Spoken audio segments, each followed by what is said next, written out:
you'll give me the signal as to when we actually take over. All right, so everybody stand by.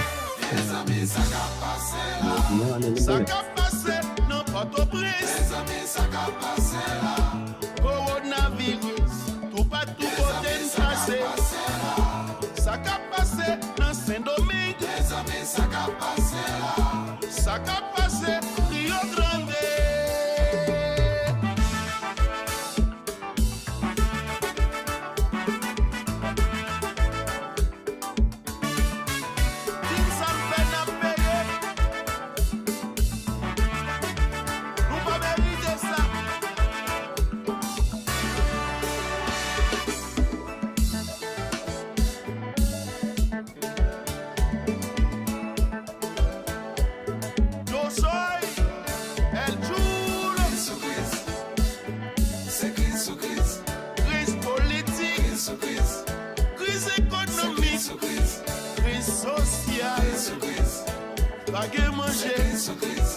Bagay travail, di moun pa ka l'école.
Good evening and welcome to this evening's program. My name is Dr. Ken Irish Bramble. I am the Executive Director of the Caribbean Research Center here at Medgar College.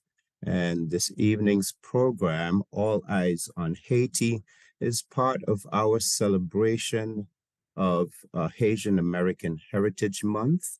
And so this evening, we are happy to bring to you a panel discussion in which we will discuss various aspects of the Haitian American experience and the significance of this month, the significance of Haiti in understanding our experience here in the Western Hemisphere. This evening, we have a distinguished panel brought to you from the Brooklyn Haitian American community. Joining us this evening We are proud to welcome Professor Marie Lily Cerat. Marie Lily Cerat has a PhD in urban education and a certificate in Africana Studies from the Graduate Center of the City University of New York. Professor Cerat is an assistant professor with Modern Languages and Literature Department at Brooklyn College of the City University of New York and is currently serving as the director of the CUNY Haitian Studies Institute. Welcome, Professor Cerat. Thank you, Dr. Irish Bramble. It's a pleasure to be here. All right. Also joining us this evening is Miss Marie Antoine-Pierre. Marie Antoine-Pierre is an entrepreneur, community organizer, and founder CEO of Carmel's Depression and Anxiety Wellness Foundation Incorporated, and also the co-founder of Zafem World Entertainment, LLC. Miss Antoine-Pierre is a wife and dedicated mother of 4 children and grandmother of 2 boys. She was born in Port-au-Prince, Haiti, and migrated to the United States at the age of 5. Miss Antoine-Pierre earned a bachelor's degree in professional studies with a concentration in business management at Medgar College of the City University of New York, and also earned a master's degree in political science with a concentration in urban policy and administration from Brooklyn College of the City University of New York. She has a history of working in the community, including working here at Medgar College. She has also previously worked at Brooklyn College, has interned with several prominent local elected officials, including Congresswoman Yvette Clarke and Public Advocate Jemani Williams, and has worked in the offices of Mercedes Narcisse of the City Council. Welcome, Ms. Antoine-Pierre.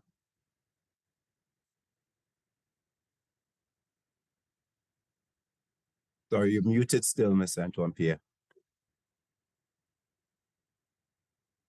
Oh, wow.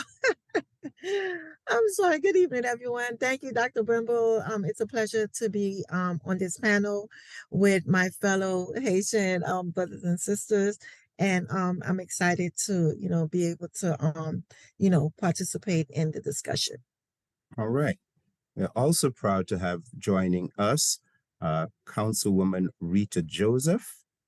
Councilwoman Joseph was first elected in 2021 to represent the 40th Council District here in Brooklyn, which includes Flatbush, Prospect Lefferts Gardens, Kensington, Ditmas Park, and Southern Crown Heights. Before serving in the City Council, Councilwoman Joseph was a public school teacher, a community activist, and a proud union member.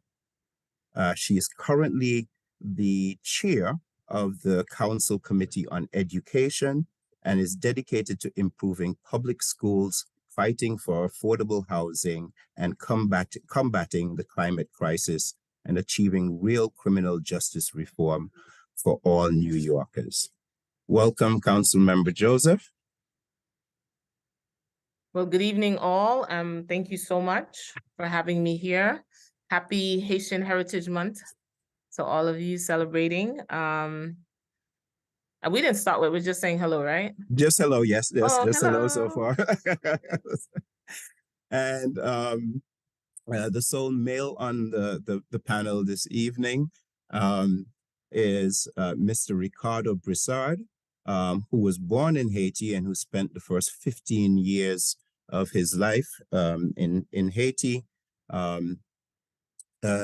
He's migrated here to the United States, obviously, and he is a lover of history and poetry and uses those as building blocks to help usher a new generation of Haitians in the diaspora and to promote them towards achieving their greatness and expressing their pride in their heritage. He currently works as a high school history teacher in the New York City Department of Education and has an unwavering passion and creativity, for empowering Haitians through his activism in many Haitian organizations. He's a proud graduate of the CUNY Baccalaureate program, where he studied history of the African diaspora and sociology of race and ethnicity. He has received a master's degree in education from St. John's University, where he graduated with a 4.0 GPA and is currently working on finishing a second master's degree in history at Brooklyn College. And I'm also proud to say he's a former student of mine. Welcome, Mr. Ricardo Brisard. Thank you so much for having me, and thank you also to be among some of the those amazing panelists who are so accomplished and who are serving the Haitian community. Happy Heritage Month, everybody, to all Haitians and non-Haitians. Haitian-American Heritage Month is amazing, and I'm so happy to be part of this event. Thank you, Dr. Irish Purple, for really inviting me to this, and thank you for being also my professor. It was my pleasure, my honor. So let's start off talking a little bit about the importance of the Haitian American Heritage Month. One of the things that I've noticed, and interestingly, this came up in a conversation on it also that we had last evening, is, you know, you share this month, or we share this month also with Asian Pacific Islanders Month. And one of the things that I've noticed is that in the mainstream media, so for example, on Bronx 12 and Westchester 12, where I live, there seems to be a daily recognition of Asian Pacific Islanders Month and the importance of celebrating that heritage. But there seems to be relative media silence about the importance of celebrating Haitian American Heritage Month. So I'm asking each of you to share with me and our listening audience, first, the origins of Haitian American Heritage Month, and more importantly, what it means to you and why it is that we as a nation should be should more widely embrace the celebration of Haitian American Heritage Month. Ricardo, you're front row on the screen at the moment, so I'm going to start with you, but there is no particular pecking order. We want this to be a free and open conversation, so I'd love to hear from each of you in whatever order you wish to go. But Ricardo, since Dr. Irish Bramble, if you don't mind, I will defer for Ricardo to start off with, but I'm going to ask you to allow me just a brief moment to say thank you to you, Dr. Irish Bramble, and the Center for Caribbean Research Center at Medgar for putting together this panel, but also take a brief moment to acknowledge that the land on which we gather today is a traditional and unceded territory of the Lenape, and that this acknowledgement demonstrates our commitment to engage in the process of working to dismantle ongoing legacy of settler colonialism and to recognize the hundreds of indigenous nations who continue to resist, live, and uphold their sacred relations across their lands. And I did this on purpose to show you how you demarginalize groups, how you bring groups to the forefront, you highlight and you shed light on people, their history and their culture by making it intentional. Because I think the idea of us not being highlighted during the Haitian Heritage Month could be corrected if people take the time to highlight that we exist and we're there, and to shed light on us like everybody else. And I'll step back and let your other panelists go. we appreciate that. Thank you. Ricardo, the floor is yours. Go for it. Oh, Yes, I'll say that Haitian-American Heritage Month is really very important. It at the center of it is Haitian Flag Day, which is May 18. So I think that's what kind of like brings not only the occasion in which like our flag was created, the way it was created as well by Catherine Flon, and the way that she unite the red and blue colors, okay, to show like the symbol of unity between blacks and mulattoes at that time. It took on different meanings, and we also had like a flag that's black and red under the Duvalier regime in the 1950s, 60s, the 80s to 1805. We had like a different flags under Dessalines, but for us is very significant here in the diaspora because not only for Haitian Flag Days, but we have many festivals that, to showcase our culture, our pride. And it's something also I wish that we had more different expositions of different parts of our culture, like our cuisine, things like that, that will really be important. I think in Florida, this event is more highlighted in Florida. I think they have the bigger festivals, and also it's showcasing the local media as well. And here it's kind of less at the forefront of things. But I also think that, to put it briefly, that Haiti and the United States has like a strong connection, with Jean-Baptiste Point du Sable, that was considered, after the Native Americans, of course, the founding the city of Chicago, to our involvement in bringing like French volunteers in 1780s in Savannah, Georgia, where we had like a significant battles involving Haitians. That would later on, I think Henri Christophe was one of the main generals, he was carrying the drums, and he was fighting on behalf of the United States here with the French. So again, we have like significant history together, with the Louisiana Purchase as well. After the Haitian Revolution, the French forced to get money elsewhere, and the Louisiana Purchase was done. So again, there's like that strong relationship, but after all, it's centered around Haitian Flag Day, which is May 18. All right. Anyone else? Professor Cerat, would you like to chime in on the meaning and the significance of Haitian-American Heritage Month to you, even on a personal level? Absolutely. Despite the fact that it is not mainstreamed through the media, I am very, very happy that indeed there is the recognition that we are in the community, and of course I like the fact that my other panelists just mentioned how long Haitians have been coming here. We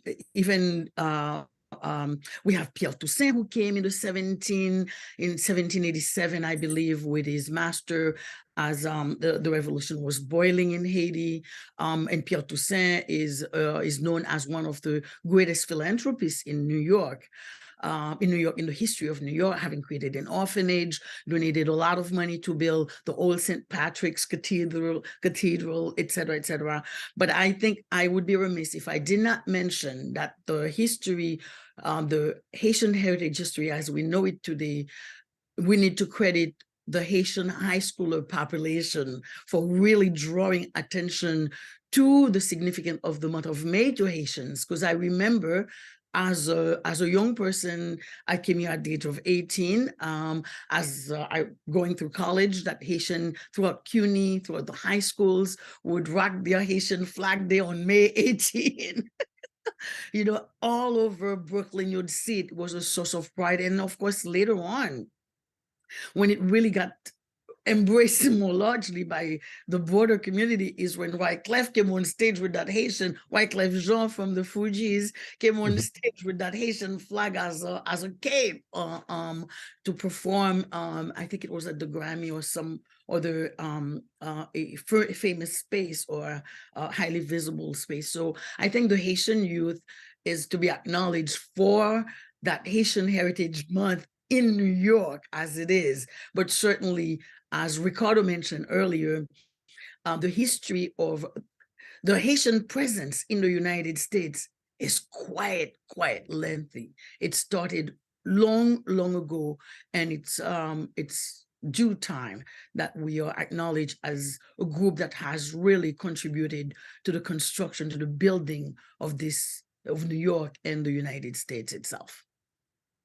And Councilmember Joseph, I had the honor and the pleasure of attending your Flag Day celebration, which you co-sponsored with several other Haitian American members of City Council last week. And so I know that you are at the forefront of promoting Haitian pride and recognizing and celebrating the contribution of Haitian Americans. And indeed, by your own life and example, you're adding to this very long history of the impact that Haitian Americans have had on the development of New York City. And as has been expressed already, we're barely a few minutes in and we've already expressed the depth of the contribution of Haitians and Haitian Americans to the development. I'd love to hear from you, what this means to you, why this is important, and what your understanding is of the importance of celebrating this history, please. It's important for several reasons. This is an opportunity for those who don't know us, get to know our food, our culture. They've always seen everyone who carries this narrative, it's always about, Haiti, the poorest Western Hemisphere, but not realizing how much we've contributed to this American fabric, this society here. And it started even before Toussaint. I was doing a research and come to find out one of the attorneys who represented Plessy versus Ferguson was also a Haitian American attorney in New Orleans. So we've been have our footprints. It's just a matter of people knowing where our footprints are, and also a matter of it being recognized. In the 90s, all of my friends will tell you, we had a hard time being Haitian Americans. We were teased, we were called Haitian booty scratchers, Haitian body odors, we were this and we were that. Our defining moment came in April 20 of 1990 when we had that rally. And this is where we saw people that would deny they were Haitian for so long, came out to rally and to really, it was a call like, wow, my people could do this, but not knowing what their people have done before, because it was never taught.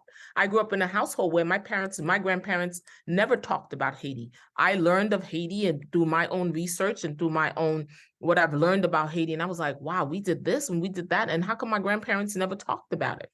So in certain cultures in our homes, politics was not part of what we talked about. I didn't know that we were the first to gain our independence until I got to high school. So it's not taught. So that's why in this moment where I'm sitting as the education chair, they are developing a new Black history curriculum. Okay.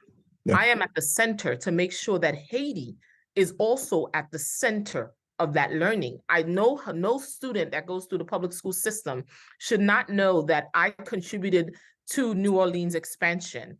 I fought in the American Revolution. I was in World War I, in World War II. Tuskegee men were Haitian men who left Haiti. And we still have one that's alive till today, Raymond, who lives in Florida, who was part of the Tuskegee Airmen. They came here from Haiti, former Air Force pilots who came and joined us here. President Obama gave him a Purple Heart to honor his contribution here. Pierre Toussaint right here is buried at St. Cathedral. He's a venerable next in line to become the first Black saint. Jean-Baptiste de Sable, we have a street on Flatbush Avenue, as you mentioned earlier, Ricardo. He was an explorer, a trader, and he established Chicago, but there's so many others before me as well. We have judges today. We have, matter of fact, I was just with George Raymond Laurier, who took over Supreme Court Justice Sonia Sotomayor. I saw him swearing in our minority leader, Hakeem Jeffries, and I was like, oh my God, it's Raymond Laurier, but most people don't know that he's Haitian American. So we're here. We've been had our impact all over. I go wherever I travel. I went to Oshkosh, Wisconsin, in the Midwest. I found a young Haitian woman working at Macy's doing makeup, and she's like, There "Yeah, you go. I'm Haitian. I'm this and I'm that," and I'm like, "Whoa." Mhm. So we're there. The only thing is, as I'm looking out through history, as much as we are liberated and freedom-loving people, not everywhere we go, we've been welcomed.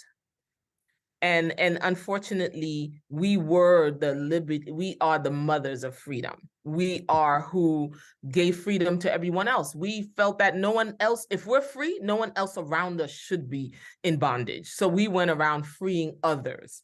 Supporting it, yes. Yeah, and I have to give credit to, I'm not sure if Dr. Lili Sig was with us on this trip, and when I went to Cuba, there are 2 million Haitians living in Cuba. The second language spoken in Cuba is Haitian Creole.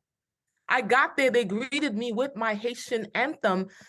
The students are reading the music. I cried, goosebumps.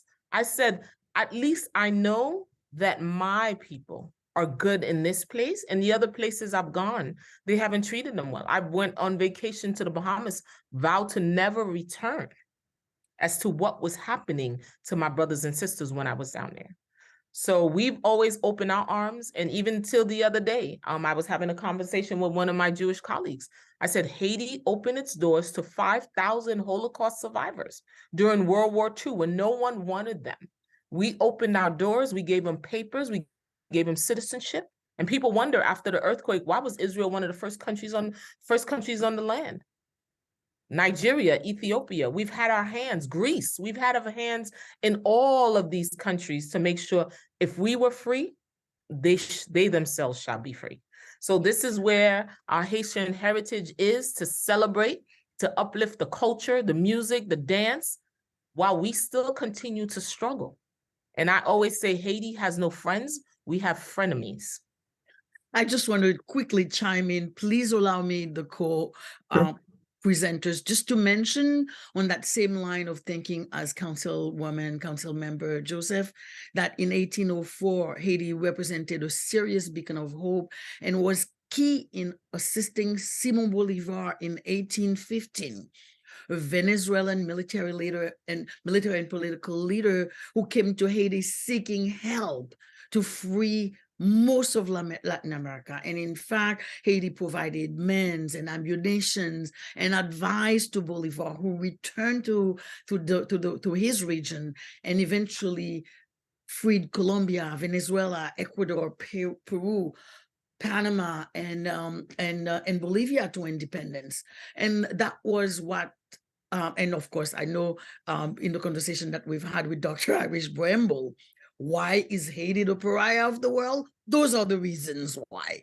Because Haiti did not envision freedom for just Haiti and Haitians and that piece of land itself, but freedom is an inalienable right to every human being, wherever you are on the planet. And remember, they said, as long as you're free, you're welcome to come. If you want to be free, you're welcome to come to Haiti. So that was another thing. And even in writing the Constitution, as Dessalines wrote it, everyone is free. So remember, we disrupted a system. How dare you disrupt an economic system? This was slavery was economics. It was money. You disrupted the economy of the world by saying, I'm free. So they isolated us. They made us pay. Oh, you want to be free? You're going to pay for that freedom. Oh, you want to be free? We're going to isolate you. No one wanted to trade with us. No one wanted to do business. We had to purchase our freedom. And so that still kept us in bondage till today. We're paying the after price. And Ms. Antoine-Pierre, I wanted to get your voice in, and I know you work very closely with the student population here in the college and outside of the college. Can you speak a little bit about, like, also your sense of why this is important, and can you tell me a little bit about other young people, the younger generation, are they embracing and developing the kind of understanding of the importance celebrating the people of Haiti and Haitian culture, and what maybe we can do to better promote the understanding, a positive understanding of the Haitian American contribution, the Haitian contribution, and of course the Haitian American contribution. You got to unmute, Antoine-Pierre. I'm sorry, I keep forgetting to unmute myself. Yeah, Yes, it's a whole new world for us. You're not alone. I want to echo to each on what each and every one of the panelists have said regarding the way that we have been treated. For I myself, I am very proud to be, a part of this great nation who made such historically significant around the globe. Haitian Heritage Month is where we are here as the diaspora as we come together, waving our flags in commemoration of the Independence Day with such pride. We also share our history, the heritage, the culture, the arts, the craft, music, and for sure, the arts that were created by our gifted and talented, men and women of Haiti. Most importantly, don't forget about our exquisite cuisines, okay, that is so enriched in flavor and taste. But yes, we do have our Hasa Club here on campus. The students, the younger generations, they really appreciate their culture. They want people to learn more about the history, where they came from. Like Council Member Rita Joseph said, I remember myself, when I entered the United States, at the age of 5, I was being teased. I was called Big H. I even, people in my neighborhood, it really was a struggle for us. But yes, we had about 2-3 years ago, we had one of our Hasa Club who they put on an event, and it was called the Taste of Haiti. The Taste of Haiti, they were able to, share the cultural food. They had soup jumu, maimoulin with alanso, and all of these things. And also had as guest speaker, Councilmember Mercedes Narcisse, who came and shared, a little bit about the history of Haiti. But yes, together, L'Union fait la force. We have a lot to do to make, to let the people know that we are here. Our ancestors have contributed so much, shed their blood, and not just for their generation, but also other generations to come. Recently, my husband shared, he's always here trying to educate me about the culture, about the history of Haiti. Recently shared a story with me, how Haiti had opened up its doors to receive the Asian people who was fleeing from their country. Okay, because of the state, they were afraid, for their lives. And so, thank you. All right, and thank you, everyone. It was a very rich introduction to our conversation, and you guys touched on quite a few things that I wanted us to circle back on. So this evening's theme is, as I suggested, all eyes on Haiti, and you've already commented to some degree on Haiti's historic significance to the history of the Western world and to the history of people of African ancestry here in the Americas. How do we do? Interestingly, this also came up in a conversation I was having that wasn't specifically about Haiti, but a conversation I was engaged in last evening. So I know Councilmember Joseph, you talked a little bit about developing a curriculum and modifying the curriculum in the public schools. But beyond that, how do we go about changing some of the narrative about Haiti? How do we go about sharing and better bringing people to understand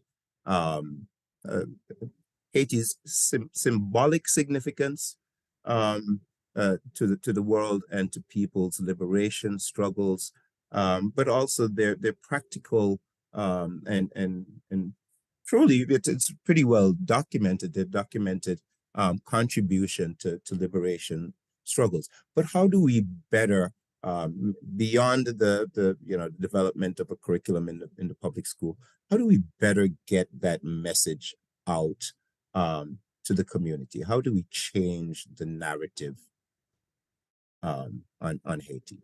We need champions. We need ambassadors to sell Haiti not as the poorest country in the Western Hemisphere. How about we start with just Haiti? Haiti did not get to be where it is without some influence. Haiti at one point was one of the richest colonies that France had.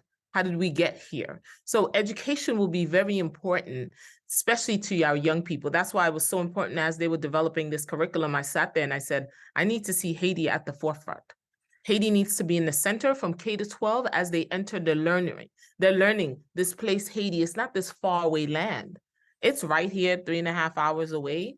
And it's been part of everything. If you look at every fabric, Haiti has its footprint. Haiti was a founding member of the United Nations, a founding member of the CTO, Caribbean Trade Organization. Haiti has been the founding member of CARICOM. It's not like we just popped up, we've been here. So I just think it's us telling our story through the lens of what we've been through, what we are still enduring as a people. We haven't really left. We've struggled, we've got up under slavery, but they've still kept their foot right on our necks for us not to move forward. But anybody who goes to Haiti falls in love with Haiti. I went to Haiti for the very first time. I came back, I was crying. I was like, my mother was like, oh, what happened to you? I was like, I fell in love with Haiti.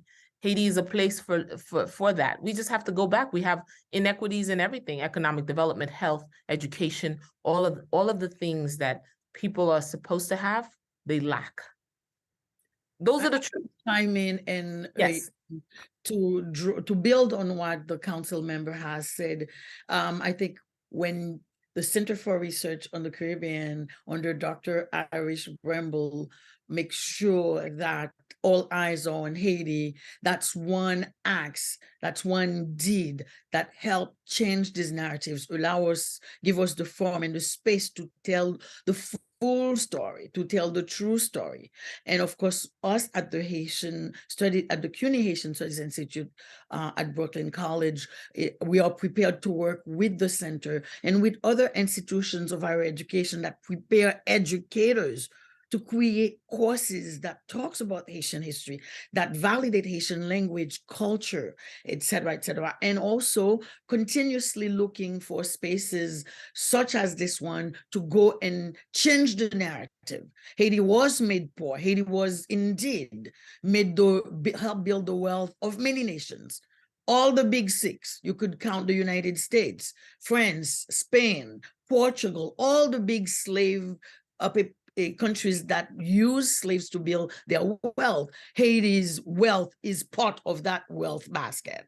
So it's really making sure that we are in spaces where we can tell that story, that Haiti was made to be poor, Haiti wasn't born poor, Haiti was the richest of the hemisphere, and still have natural resources that that a lot of our frenemies, like the council members said, are still exploiting, because remember, disaster capitalism is real. If there is chaos, if there is disaster, people go in and they can exploit, they can pilfer, they can steal, they can carry away things while you are infighting, or you're looking, you're trying to quell your fire and they're carrying away your wealth. So it's really working with institutions that are in spaces where they have the opportunity, the podium to teach, to help us in telling that story and changing that narrative. Yeah, I also think if I could chime in as well, that we have to be strategic in how we sell the image of Haiti as well. And I think starting with Google, starting to, like Dr. Cerat said, like some of those big institutions kind of like pressure them to kind of like showcase other images of Haiti as well. And the other day, I have like some of my friends who went to Haiti and they were like, wow, this is, we have so many beach, we have so many like, it's some places you go to Haiti, it's like, it's not even explored yet, So I think selling those points to people, we have to be strategic. And this country that we live in now has one of the greatest propaganda machines, where you can tell somebody back home in Haiti that life is hard here, it's getting tougher, but they will not believe you, because the essence of, I want to come here, it's like money falling off of the trees. So it's we have to be able to sell, and not an honorarial image, but the true image. But we have to be able to sell different parts of us. And to touch on also the curriculum, I remember I wrote like a couple years ago to New Visions. It's a private school, but they had some sources. They had like they had to remove Haiti as part of the curriculum, and I had to question, like, why you removed it? And they were like, oh, we just try to find more sources to put. And also with the new rollout of the passport, there's like a passport rollout in the Department of Education, and I wrote an email, and I told one of the persons working there, I had to write like an entire email saying that out of those 23 pages about Haiti, not one source is a Haitian source. Most of those sources were Very good. French sources. I was about to raise that because one of the things, and it's one of the questions and one of the topics I want us to talk about, and I've made it clear to everyone, we can't, the history of Haiti and the all of the questions surrounding Haiti are so deep. The history is so deep. The history of oppression is so deep. The culture is so deep that we can't cover it in this one conversation, right? So this conversation is really just an introductory conversation, and I do look forward to working with all of you and with others in terms of expanding this conversation. But one of the things that and I'm going to throw it back to you, Ricardo. All right. So we can't simultaneously say that there has been a systemic and a systematic suppression of Haitian, the Haitian story, and at the same time expect those entities or branches of those or institutions that are coming from those same colonial points of view, colonial, post-colonial, neo-colonial, any version of it that you want, right? But we can't. There's and I'm paraphrasing a very famous saying, like, you can't expect your oppressor to be the source of your liberation. So one of the beauties, I guess, of well, we won't get into that conversation, but one of the beauties of the modern media space, so I'm speaking of, you mentioned Google, of the internet, is that it is, when it was first brought out, it was promoted as being this truly democratic space. And in the sense that it allows all voices access.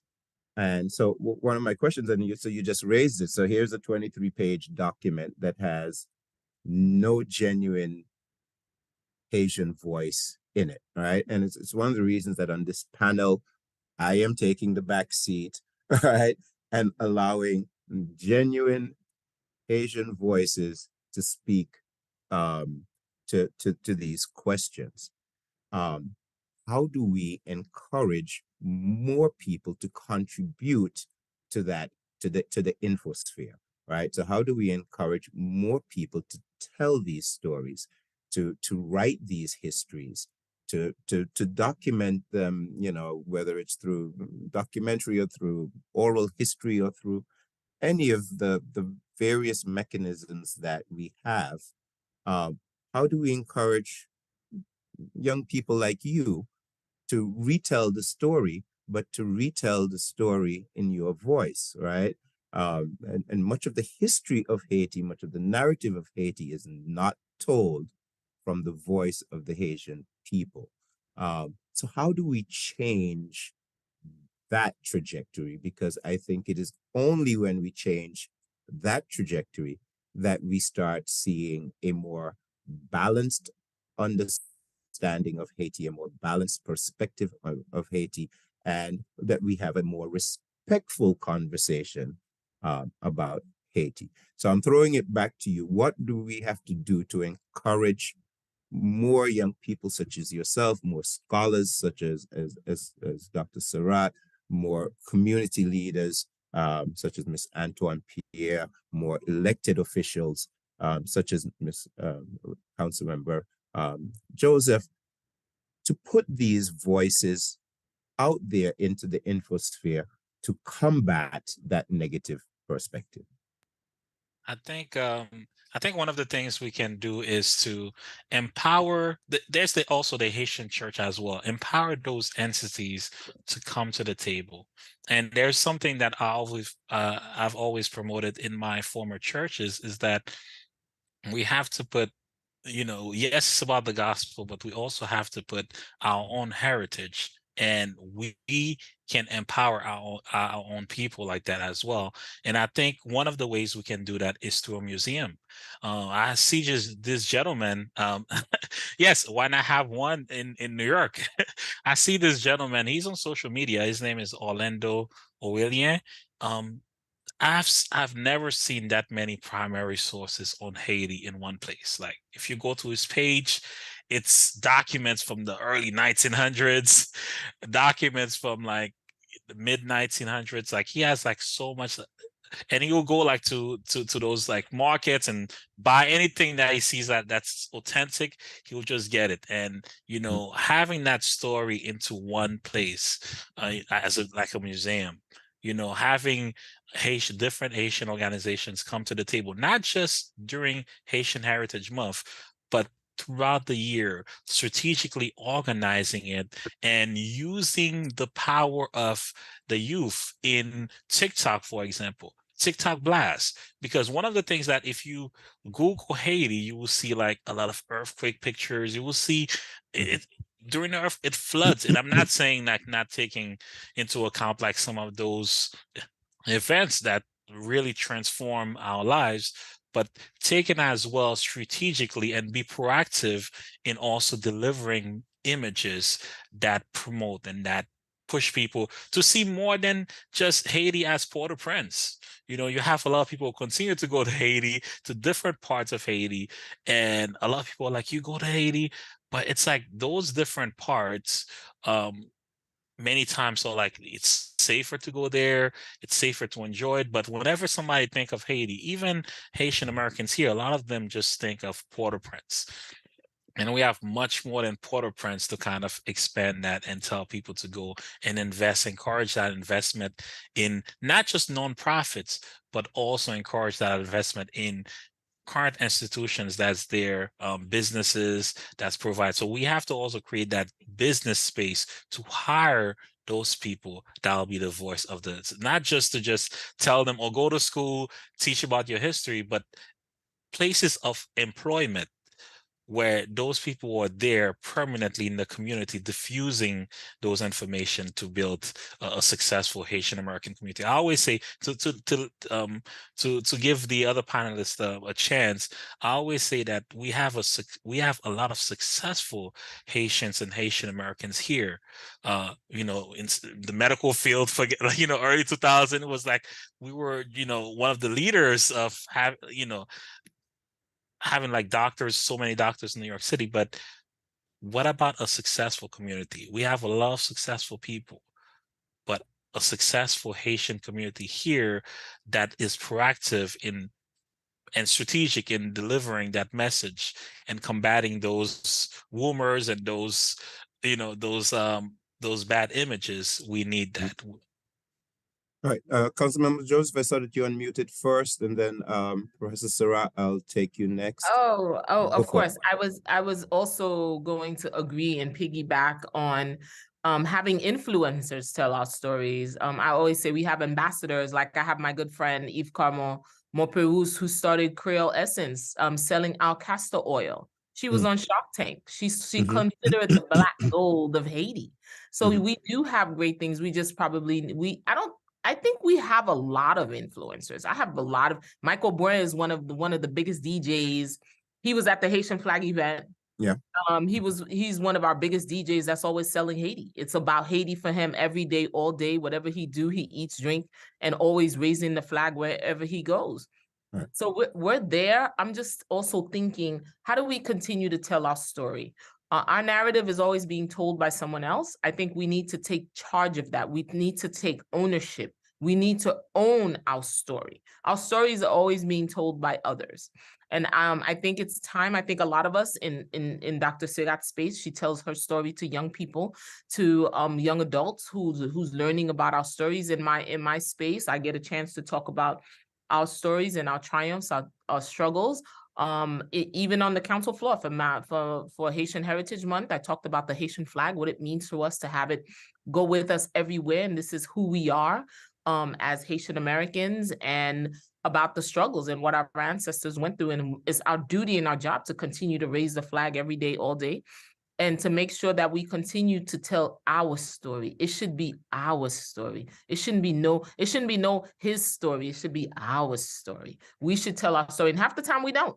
Because even the funniest thing, I remember I did an exhibit in 2012 with the Historical Society on Haiti. And where did they find the original Constitution? It was somewhere in France. Some young girl was doing a research and they found the original.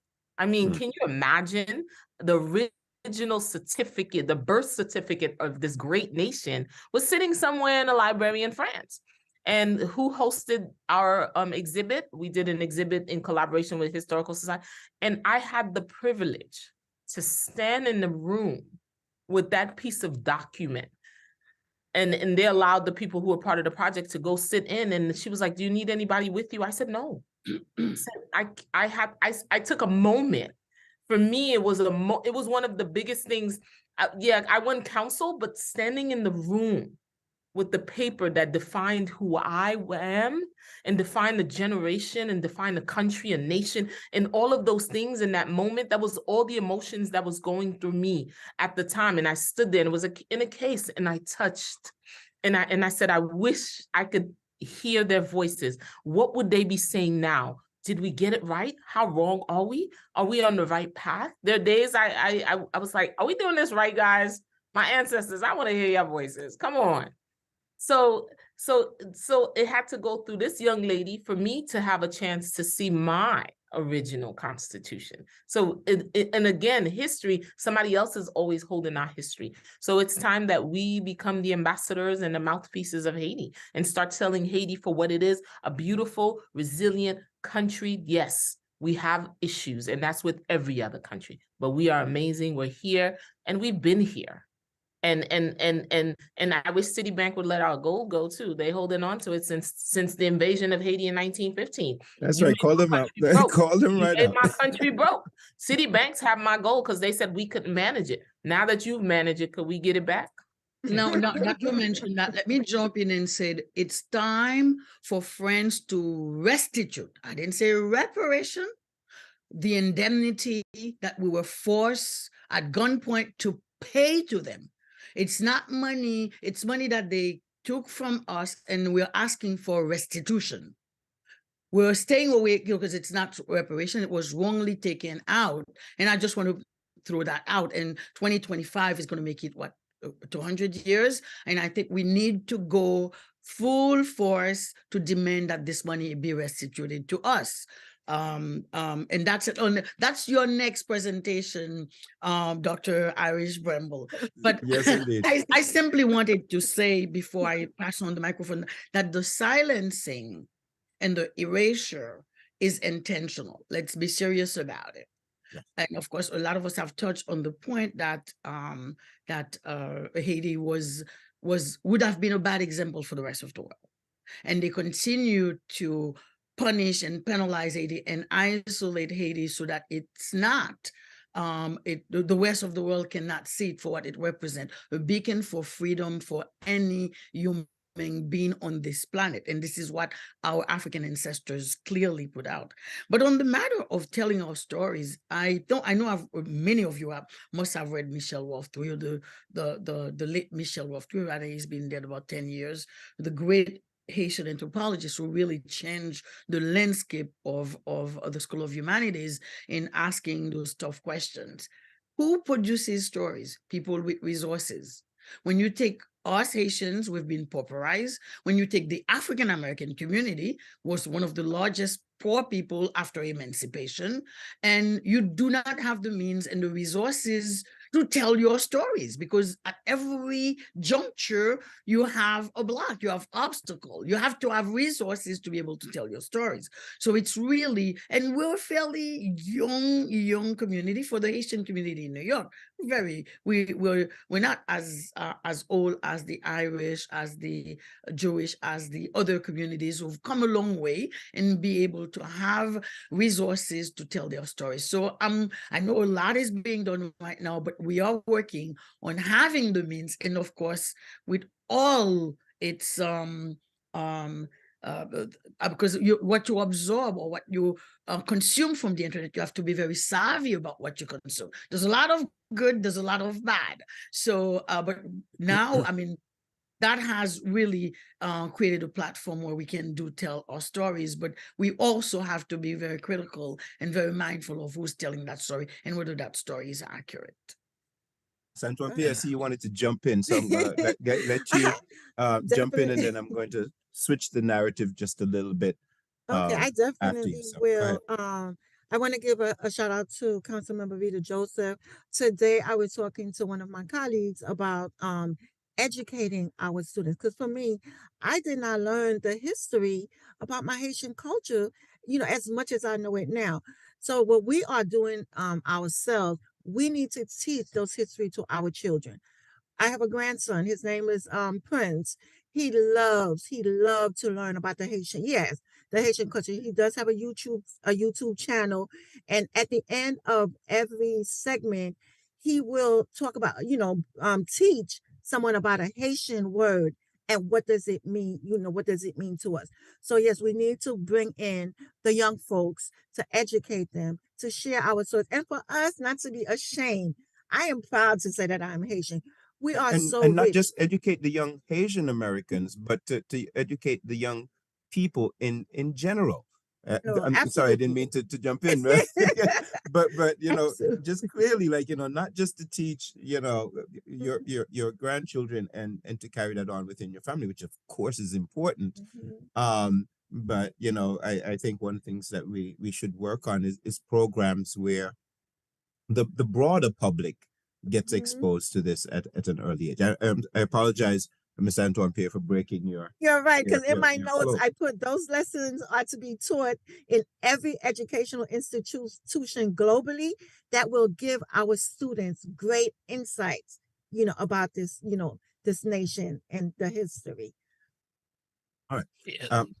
I'm sorry, Ricardo, go ahead. I'm gonna Yeah. let you. Yeah, something wrap it very up. small. I think I also, like, in the Nothing Bronx, small, I man. teach. Nothing that you say is ever. Nothing that you say is ever small. So go Yeah. for it. Yes, I just I love also contributing to that education with I work for a lot of Dominican students, and although I'm trying to move to Brooklyn, I may be teaching in Brooklyn next semester, but that's something they're gonna miss, because a lot of them I've been teaching about a lot of the myth that's ingrained in many Dominicans, not all, but many Dominicans. So I've been really, like, talking to them and kind of like moving them away from the picture that's been depicted in many circles there. And I had the chance to speak to a lot of them, talk to them. There's this book called Borders of Dominicanidad, where it essentially talks about that those myths, dispelling those myths that's been propagated by the Hispanophile elite, and that's something also to keep in mind, that Haiti as well, I always tell them, contribute to also the Dominican independence. And although DR has been independent for many times, there are historical documents that prove that even the founder of the nation wanted, and I'd also tell them that one of the things that DR during the Reparations Act of 1825, where they had to pay France a lot of the money, the people in DR also wanted to be with Haiti. But one of the defining thing in Borders of Dominicanidad was that book was that DR, many Dominican leaders never wanted to be a Black nation because they knew what came up with seeing themselves or Stigma. identifying themselves as a Black nation. And that's one of the, they wanted to see themselves more so, Hispanic with Spain, but also we don't want to identify themselves as Black because they know the connotation, they know the efforts, the colonial efforts that comes with that. So I just wanted to put that out there that Dominicans as well can be very powerful allies in our quest to also educate people. I think that's super important. I think that's chimed on that.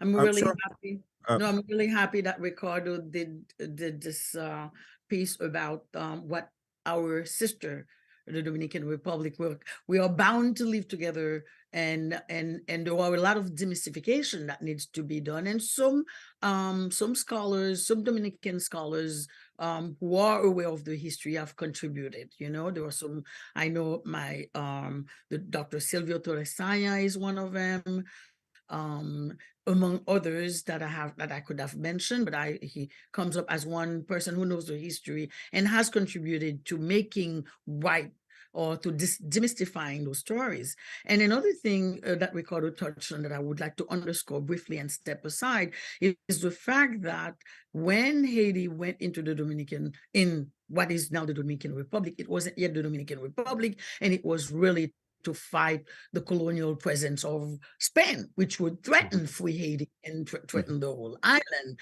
in terms of remaining a colonial space. So there is that demystification that needs to happen, that it wasn't when Haiti stepped in, the Dominican Republic in itself was not founded as a nation yet, but it was for the purpose of pushing away colonial Spain, which was, sometimes you ask students, do you know why you speak Spanish?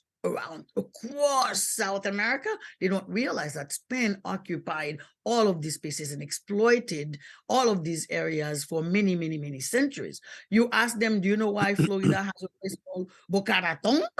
They don't realize how early Spain entered this area, exploiting the resources, the gold, the silver, you name it, and carrying it back. And that's why you have this huge population speaking French, and you have all this area in this country from San Francisco, Los Angeles, you name it, who are Spanish speaking, they were Spanish territories, and Spain came in very, very early and exploited these places and went back there. So when Haiti stepped into the Dominican Republic at that time, it was because the presence of colonial Spain really threatened the independence of Haiti and all the other areas that Spain was controlling.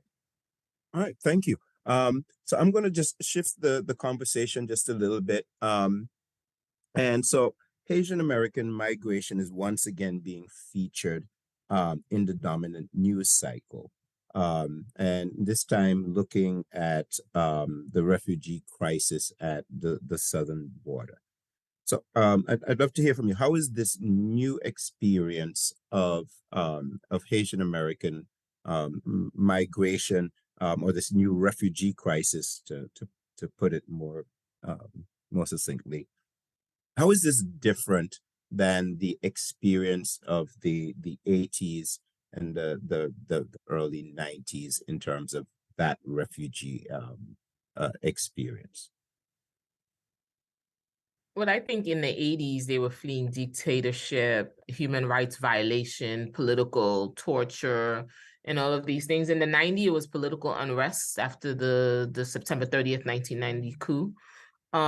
This time around, I think in this current crisis that we're facing now with New York City, I think they misrepresent us. I'm gonna tell you why. I flew down in 2021 to the Mexican-Texas border, along with Council Member Lewis. And what we saw under that bridge was a melting pot of people. It wasn't just Haitians. I encountered Africans. I encountered people from South America, Central America. It was a melting pot. So that's why now when you're looking, the people that are coming in are really coming in from Central America. But if we continue to destabilize democratic countries or whatever they are, people are going to keep coming here. You cannot go into other folks' countries and destabilize their governments, destroy their economies, and say, hey, I don't have space for you. You have to allow them to be.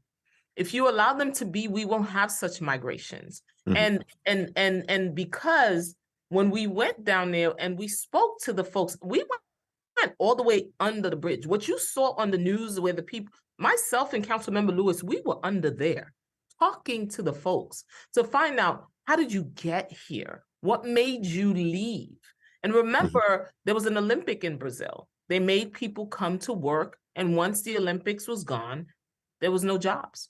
And then they elected someone who was similar to President number 45 we had here, anti-immigrant. So now you have people fleeing. They left their country, already established themselves, had roots already one place, already had children, had family. And here I am. I can't go back to Haiti. I have to go somewhere else. And I'm coming up. So they came to the borders and they were like, Miss, we walked for 5 months. We walked for 6 months with children, babies, pregnant women, babies as old as a month old was under that bridge. So now I think I'm going to. Yep. Please come in. You could jump in. No. I think I just want to concur and underscore what you just said, that according to what I know, the Haitian population across the border is about 2-3%. It's not the whole. People think everybody who were under the bridge or who come across the border are Haitians. It is not true. It's really a very small percentage. But I'm going to go back here and say to Dr. Irish Bramble's question, the idea of forced migration, it's not my term, but I know the idea of forced migration. It's that when they render your home impossible for you to stay in.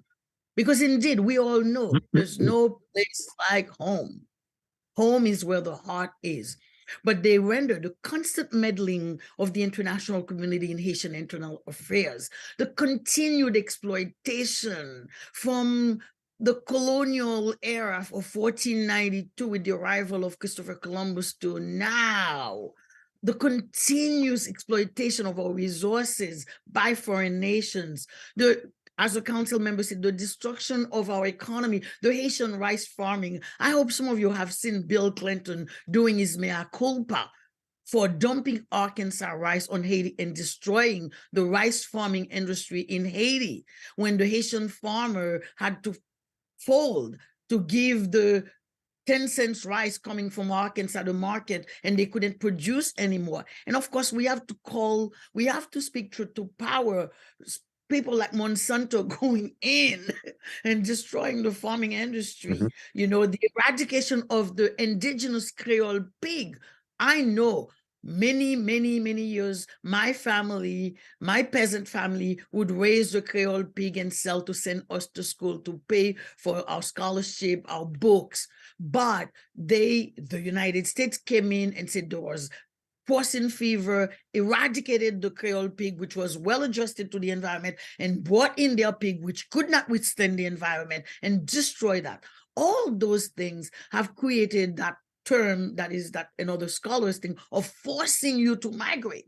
It becomes so politically volcanic. It becomes so economically unlivable. You are forced to go search for life somewhere else, for a better life somewhere else.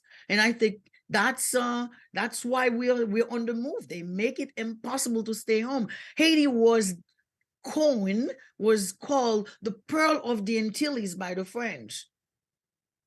It was the paradise.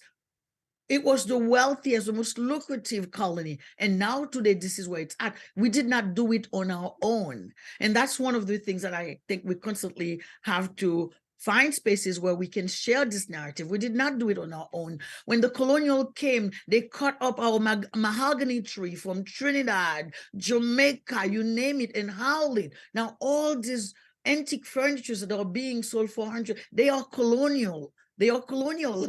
They were cut from the area. I know there's a great American historian named Jennifer Anderson who talks about how they went in cutting the mahogany tree and hauling those things to Europe to create those furnitures. So that in itself will allow me to mention also, we talked about Haiti being ecologically devastated, or no forestal cover, no forest cover. But we have to remember those plantation economies. What they did is they raised the land to plant cane, to plant sugar cane, to plant indigo. They raised the land to do these things, which created the wealth of this colonial power. So we can, and that's what it's important to not be afraid to speak truth to power, but to also find spaces where we can have this conversation, so that people can have better understanding of what the reality is, how much we are against, how much we'll face.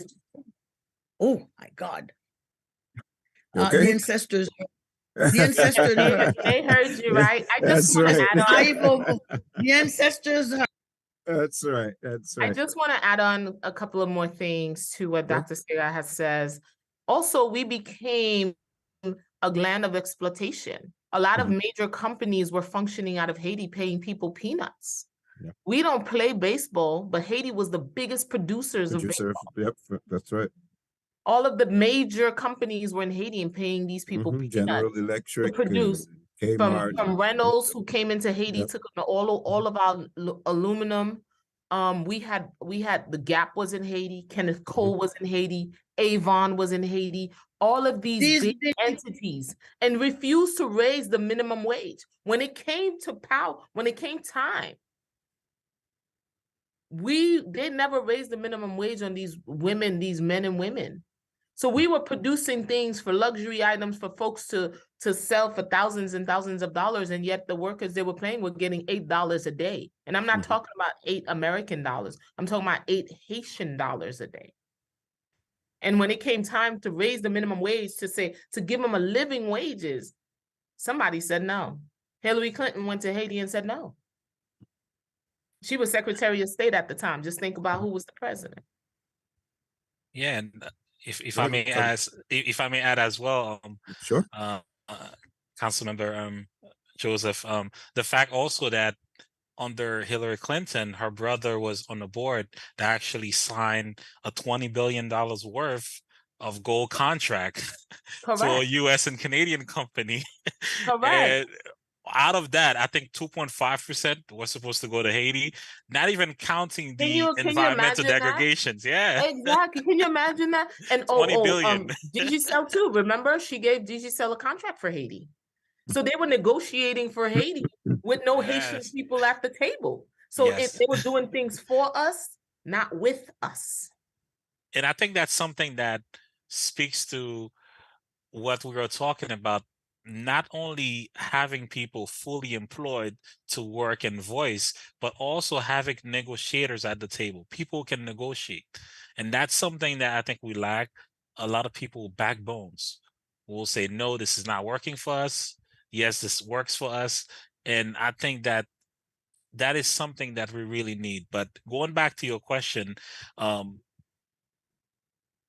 not just the US, but also international institutions like the United Nations, like the fact that those structural adjustment policies came with string attached to kind of use our resources as well. So that's something that we also have to train Haitians and also Haitian Americans to really speak up and also be negotiators at the table to kind of like revamp that system. And that's something that I think we spoke about that as well. But to touch on your question, many Haitian migrants from Chile, from Brazil, from those places have also moved, which was different from the 80s and 90s when it comes to Haitian migration. But that's something that at the center of it. And we also have geopolitical too. Haiti's a geopolitical. We got to think of location. Haiti's strategically placed. If you look at the map, look at how Haiti is placed in the middle of everyone. So just keep that in mind. Geopolitical is also very important. All right. So I want to move on to this a little bit. in talking about the migrant experience. So Haitian Americans are arguably the most marginalized of all immigrant groups or communities. So I'd like you guys to speak to some of the unique challenges that are faced by Haitian Americans as they migrate here to the United States, assimilating and building and starting a new life here in the United States. And each of you in your bios, I mentioned, your own migrant experiences. And Miss Antoine-Pierre, I'm going to throw this one to you first. So yeah, can you speak to me a little bit about, you said you migrated here as a teenager. So what were some of the challenges that you faced individually, some of the challenges that you see other Haitian Americans facing that have made it challenging for this particular population here in the United States? I migrated here at the age of 5 years old, so I am a Oh, five. I'm product so of, sorry. yeah, Yeah. So a yeah, then product you of you the, can speak yeah, definitely to it. Go right ahead. My right. apologies. And so, but growing up, I've seen the challenge. One of the challenges that we face is the language barrier. Mhm. The language barrier is a big problem for our people. And so we get slighted because, they don't understand what it is that, we're saying. They tend to act like, they push us on the side, Mhm. so yeah, they're not important. So it's hard for them to be able to do that. But for me who migrated here as a Haitian American, as I was, growing up, I became more cultivated and adapt more into my culture when I became, a more mature adult. Because back, in my household, like the Council Member Rita Joseph said, that was not a topic, that we speak to. You understand? I've never knew about my Haitian culture. Although my parent raised me, the Haitian way. You have to respect, your elders. You're not to speak when, in adults conversations. Those were, the only thing. And what I really, really, really didn't understand is how love was given, in the household. So for me, my mom, like she never spoke with me, but for them, they had to work, they had to work hard. You understand? To provide. They were the providers, so they couldn't be the nurturers. And so didn't have time for them to be able to say, I love you. It's totally different from my generation and my children right now. And my mom right now, because she got used to it and has adapted to it better, to the culture better, she will express the word love to her grandkids more than she did with us. And so I think those are some of the things that we face, and that we need to, again, come to the table together and be able to share how are we going to be able to, make that difference. I think to piggyback Hey, on Ricardo. what Mhm. Ms. Antoine-Pierre says, it's for mile bringing. I came here when I was 15, and I came right into high school, and the culture just like it was a shock. And I went to Erasmus High School, so but one of the things though that I was lucky not to in 2003, I was lucky not to face was they're in kind of like in one of the high schools in Erasmus in math and science, Haitians were picked on. But in humanities where I was at, there was a strong Haitian presence. So we're not picked on. And for me, I'm all about like I'm Haitian, like whether you like it or not. And I think there was a Haitian club in Erasmus as well. I forget the gentleman that was leading it, but that was an empowering thing on campus from high school, and then to come to Medgar College, to go to Brooklyn College, where there was like that, that support system. And I think one of the challenges we face is that in Haiti, there's this strong disconnect between politicians and the people, you know. And I think the one politician we had for the past 30 years that overcame it, and then was Aristide. That's one thing about him, that he galvanized support even from my families who were not political.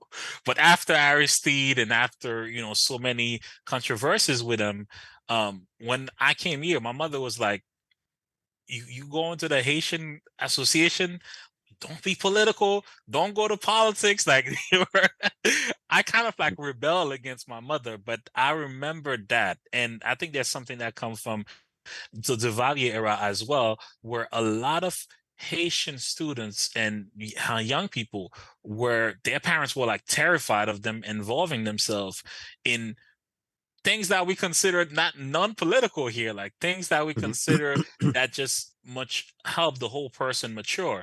And the support system here was very weak when I came, so I had to find my niche, and that's something that, and I appreciate Medgar Evers for giving me that support system. And one high school teacher I had, never forget her, Miss Grace Lewis, she told me that go to Medgar Evers College because there is a strong support system that's going to help you navigate, because in your second year, you're going to college from this country and you have to kind of navigate. And I think that disconnect with the people who brought us here, our parents, the fact that we're not involved in extracurricular activities, the fact that it's like go to school and come back, go to school, so that those things never open our minds to different experience. And I think that's a challenge that still continue to persist till this day. So Ricardo, if I'm And hearing you right, give me just one second, Professor Cerat. I just want to see if I can clarify something, not just for myself, but for our audience. So what I'm hearing is that some of there's both the marginalization that's driven by, you know, the dominant culture, you know, that's you know, picking on you, discriminating against you in terms of opportunities. You know, back in the 1990s here in the center, we did a lot of work, for example, on the linguistic discrimination against Haitian Americans in the educational system. So, you know, the funneling of immigrants into special ed because they, you know, spoke patois, or they spoke English with a heavy accent, or whatever else. So there's that marginalization, which is coming from the dominant culture that's institutionalized.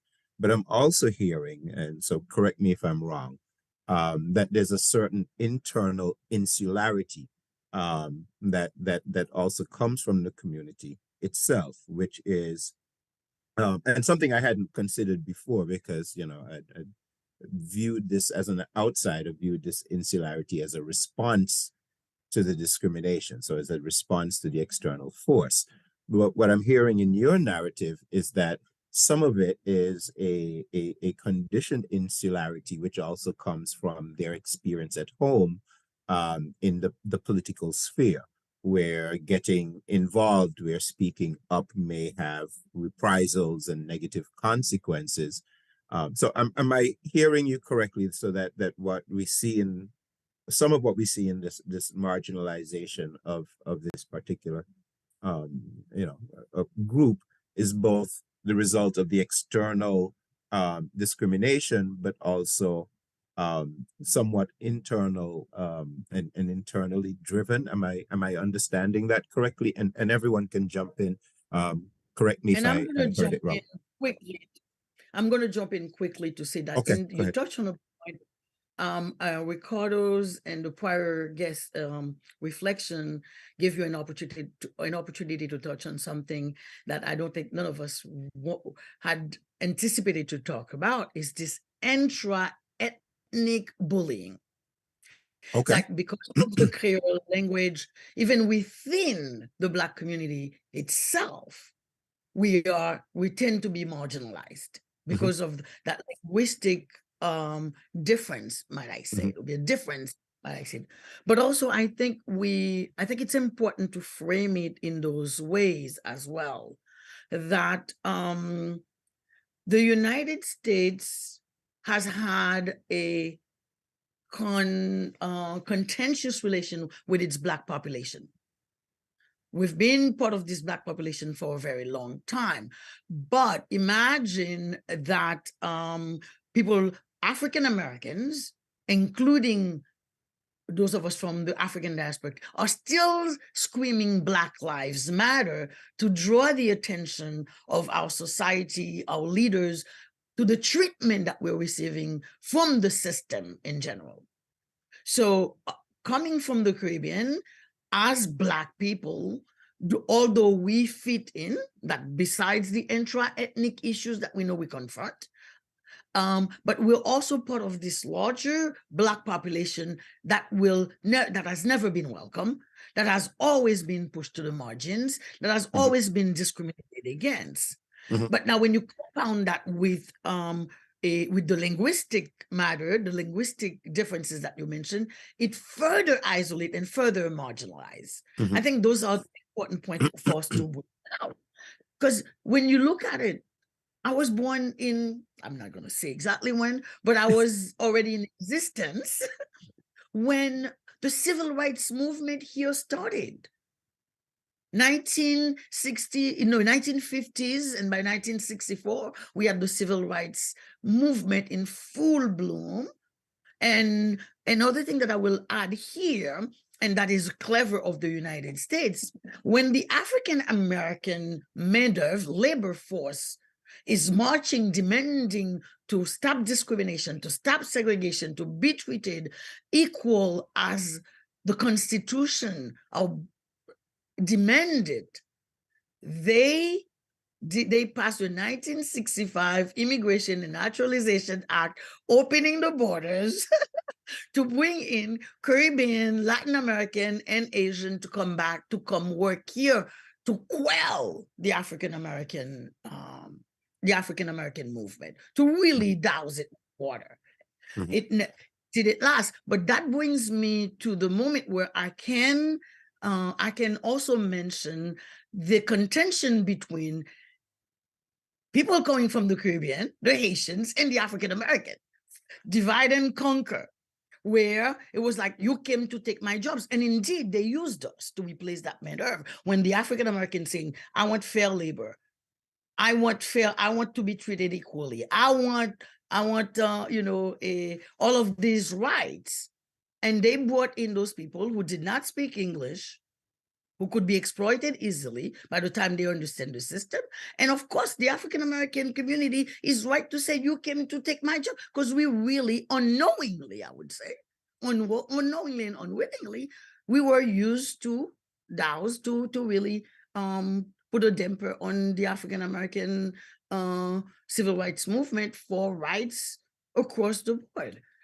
So I get excited when I have an opportunity to unveil, to shed lights on those areas, so that we have better understanding of our struggles, of the things that we need to know well, so that we can truly come together as one and be able to change our society, to transform things for the better for our entire society, regardless of their color, but so that we can really achieve an egalitarian and an equitable society. All right, Council Member, did you want to chime in on that? Or? Well, some of the stuff we've already talked about: language barrier, culture, immigration status also puts us in a different category. Economic disparity. Not all of us make it when we get here. We're double up with families. We struggle. We start from the very bottom and work our way up. So we have all of those things. Even to talk about, the other day I presented at a school, and I had this young lady, I was talking about mental health, and she said, I'm Haitian American. How do I get my family to understand what it means for mental health? And I said, first the conversation, and this is a conversation I have all the time. And I said, what is the one thing that she likes doing? And she said to me, well, she always liked going to church. I said, that's where we're going to start. We're going to have clergy get involved in saying that mental health, it's okay. Right. It's all right if you're not feeling good. I didn't feel good. And I said that, and that's something Jumani and we always talk about. I didn't feel good after George Floyd. I felt broken. After I left the borders, Council Member Lewis and I said, we will not talk about what we saw until our minds were right. Because that's trauma. And the Haitian people have been through so much trauma. And we have so much unpacked trauma. Right. And we have generational trauma. So those are also the things. Mental health has to become also very important. And that's the thing that we don't think we're stigmatized. Like, oh no, we don't talk about mental health. We go to church, we pray, talk to your friend, get over it. No, the fact that she found out I was Haitian American, that was the very first question she asked. How do I get my mom to understand what it means for me to tell her I have anxiety? I'm depressed, Mom. They think, oh, get over it, shake it off. No, sometimes we're in a deep place.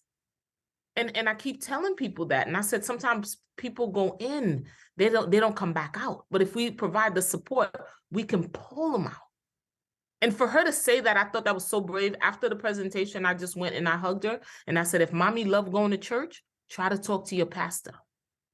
Try to see through him, he can get the messaging. So that's another thing. So discrimination, racism, language barrier, immigration, it's a whole package of things that we face as a community. And we don't talk about it. Even access. So that's why when I became the council member, my predecessor had Haitians. There's 3 Haitian person working in my office. Because I know I've never faced that. I moved here with my grandparents when I was 1.5 years. So it's like a lot of the things I didn't know. But I knew that when I became the council member, they looked to me that I must make sure that I provide the right resources for my community. Because people ask me, I have other part of the district that's very affluent. And they'll say to me, when I send out my weekly report, they're like, oh, all you send out is resources. We want to know what you're doing on legislation. I said, the people ask for it. So in my office, twice a week, I have an immigration attorney in my office to service the community. So even with, I partnered up with another organization where I do food stamps, and I made sure the girl was also Haitian American. I want to remove the barriers that stop our community from moving forward. So those are barriers, and there's some of them we can remove. Some of them are systematic. They've been there. It's a little harder to remove, but some of them, the ones that we have access and we can remove, we remove them. I went, for example, here's the funniest thing. I went to get a mammogram, and the young lady sitting next to me was Haitian. And they told her, take everything off from the top. She didn't know, she just took off her top. And the gentleman who wanted her to take off the bra was so aggressive. He was like, take off your top, I knocked on the door and I said, I speak Haitian Creole. I would like to speak for her. And I went into the room and I said, tell me what you want me to say, because outside listening to you, you sounded very aggressive. And I said, do you realize it was only a language barrier between the two of you, nothing else? Nothing else was preventing you from giving her the care she needs, was just the language. When she came out, she was like, oh my God, thank you so much. So in this space, and I'm blessed in this space that I have such a great tribe of women who support me, Lily, Marie, those are my tribe. They have my back, and make sure that I'm always representing the community and fighting for the community in this space.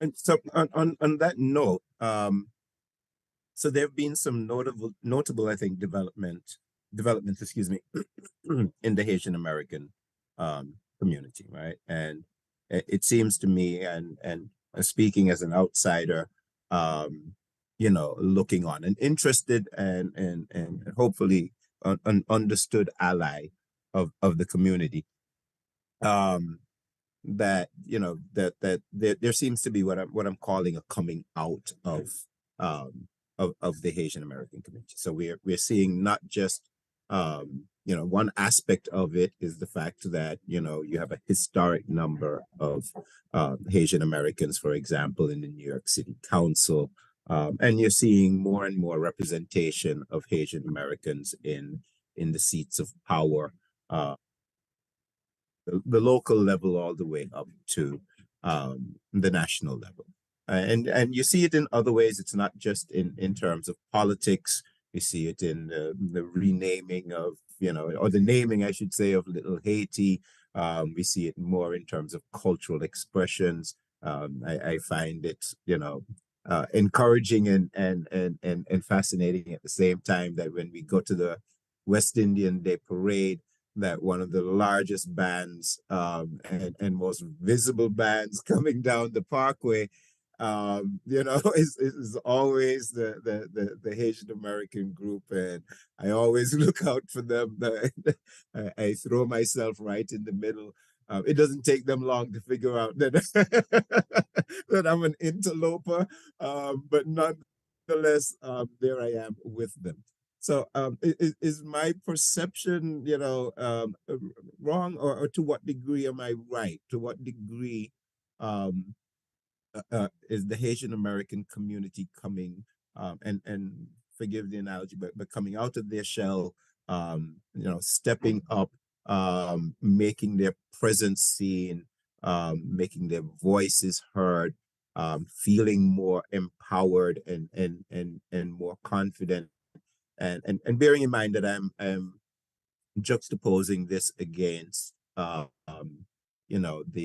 my perception again, and as still as an outsider, my perception of what was a very insular Haitian American community in the 80s and the 90s.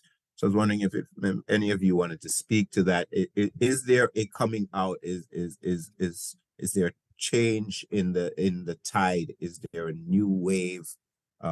Is it a new day for Haitian Americans here in the United States? Well, we've been here occupying space in all areas from entertainment. For example, the person behind Salt and Pepper was a Haitian young man. So Azor, Steve Azor is the brother, but he was the person behind them. You have Mona Scott Young, who was the president of Violated Music, who represented some of the biggest stars till today. If you watch Love and Hip Hop, she's behind that. When you hear America's psychologist, Dr. Jeff Gardere, he's Haitian American. So we've been around. It's just not we're coming even more as a force. We've been around on all fields. Karine Jean-Pierre, Haitian Americans who stands at the podium for President Biden. Patrick Gaspar under the Obama administration was the ambassador to South Africa. So we've been here. We're just now even making a little bit more noise, and we're not going anywhere. But we want our print to be here. And one of the things I know my community is working on to thrive is, as individuals, we've been thriving, but we want to come together collectively, and especially in the political space. We want to do collective governance. As you can see, our Haitian Flag Day was 4 council members for the first time in the history of New York. 51 members, and 4 of them is Haitian. That's our own caucus right there. To make sure that we are pushing the Haitian American agenda as well. But to what do you credit this change? Like, so that's one of my questions is, so I'm seeing it, and my question is sort of like, what happened? What was the spark? What happened? I think Lily said I can answer that even better. What happened, Lily? We just came and we're like, we're not coming back out. We're here to stay, and we're gonna put our footprints in every space that we can. And I also if I may, I'm sorry, Ricardo, before you go, let me throw out something else, because I'm still trying to, as a social scientist, I genuinely, sort of want to know the secret, what's really happening. So is it, for example, that what we're seeing is the coming of age of you? So as I was reading the bios, so one member who came here at the age of a year and a half, one who gets here at age 5, one who gets here at age 15, so and now you've come to this is this sort of first generation who's grown up here, who has a firmer foothold in the American society, who's being better educated in terms of understanding the systems, who has a different level of confidence in terms of their dual identity. I'm really genuinely trying to get to the bottom of, it's a wonderful thing to see, to observe, to celebrate it, but I can't say that I understand it. I can't say that, that I can put my finger on, was there a trigger moment? So help me out, help me understand please go for it, Ricardo. I'm sorry, I didn't mean to cut you. Go ahead. No, I was just gonna say like I remember in the early 2000s, I think mid 2000s, and probably like 2008, 2009. I was involved. I was like very young out of in college, of course, taking Dr. Irish Brimble's famous Caribbean history course. So I was one of the people as well who was helping one of the, I think he's the first Haitian elect, Dr. Matthew Eugene. He was the first Haitian elect yes. council member here. I was like, I was helping him through the campaign when he was there, but also I think I credited to Haitian women as well. Haitian women or Haitian-American women, like making spaces like Council Member Joseph says, like making spaces for others. And I think that's something that's so powerful. And that's something too that even not just Haiti, but to the African diaspora, that we need more. We need more leaders to make space for each other. And that's something we struggle, in Haitian history as well, besides corruption, greed. We struggle with, you have people who hold on to power until they're not in power. Like they haven't made space for anybody. They haven't made plan except for my family's not being power to, like, Papa dog, baby dog, but making spaces for others. And that's something I commend Council Member Rita Joseph for saying. And I see it as well in, looking afar, not an elected official, but of course, looking around, Council Member Farah Lewis, Assemblywoman Bichat, looking around and seeing these women making spaces as well for each other and for that leadership to grow. And that's something that's bold, and that's something that for me, I think this generation is breaking that cycle of making more spaces for each other. And that's something I think that's causing that to happen. And I think it's still going to be even more powerful, but making spaces when others go in leadership position, making spaces for others. We always say that great leaders create other leaders. They don't keep the space for themselves. For example, HSI every summer has a group of students that they mentor to be the next generation. I'm not going to be here forever. So we want to make sure that we continue this legacy of leadership. And through HSI, we get a group of students. This summer they're coming. I'm excited. I can't wait to meet this cohort. And we stay in touch with them. We give them leadership skills, communication skills, how to advocate for themselves. This has to be taught. And rather than coming of, sorry, Council Member, you have the floor. Rather than coming out, coming out is good. I like it. Come out. But I think coming of age is also good. Okay. Coming of age in the sense that we're very nascent, very embryonic, young community compared to the history of various communities. But in a community that has been embattled and challenged at every step of the way. They did not open the doors to say welcome, like the Statue of Liberty standing there. We're not welcome. Right. And of course, I mentioned the matter of race is one. Then you had the language barrier. You had the neo-colonial plan to exploit and divide. You have all of this. But in addition to that, I think I just want to step back and mention, like the council member said, that we've been there. We've been in education. We've been in health. We've been there. And now in terms of the political space, I think what pushed us to that moment, in addition to the coming of age, the young Haitian American being fluent in Haitian Creole, fluent in English, having ease, going back and forth, speaking with their home community and going outside of other spaces and being able to carry the messages in both languages has allowed us to step up on the political podium and be able to say, here we are.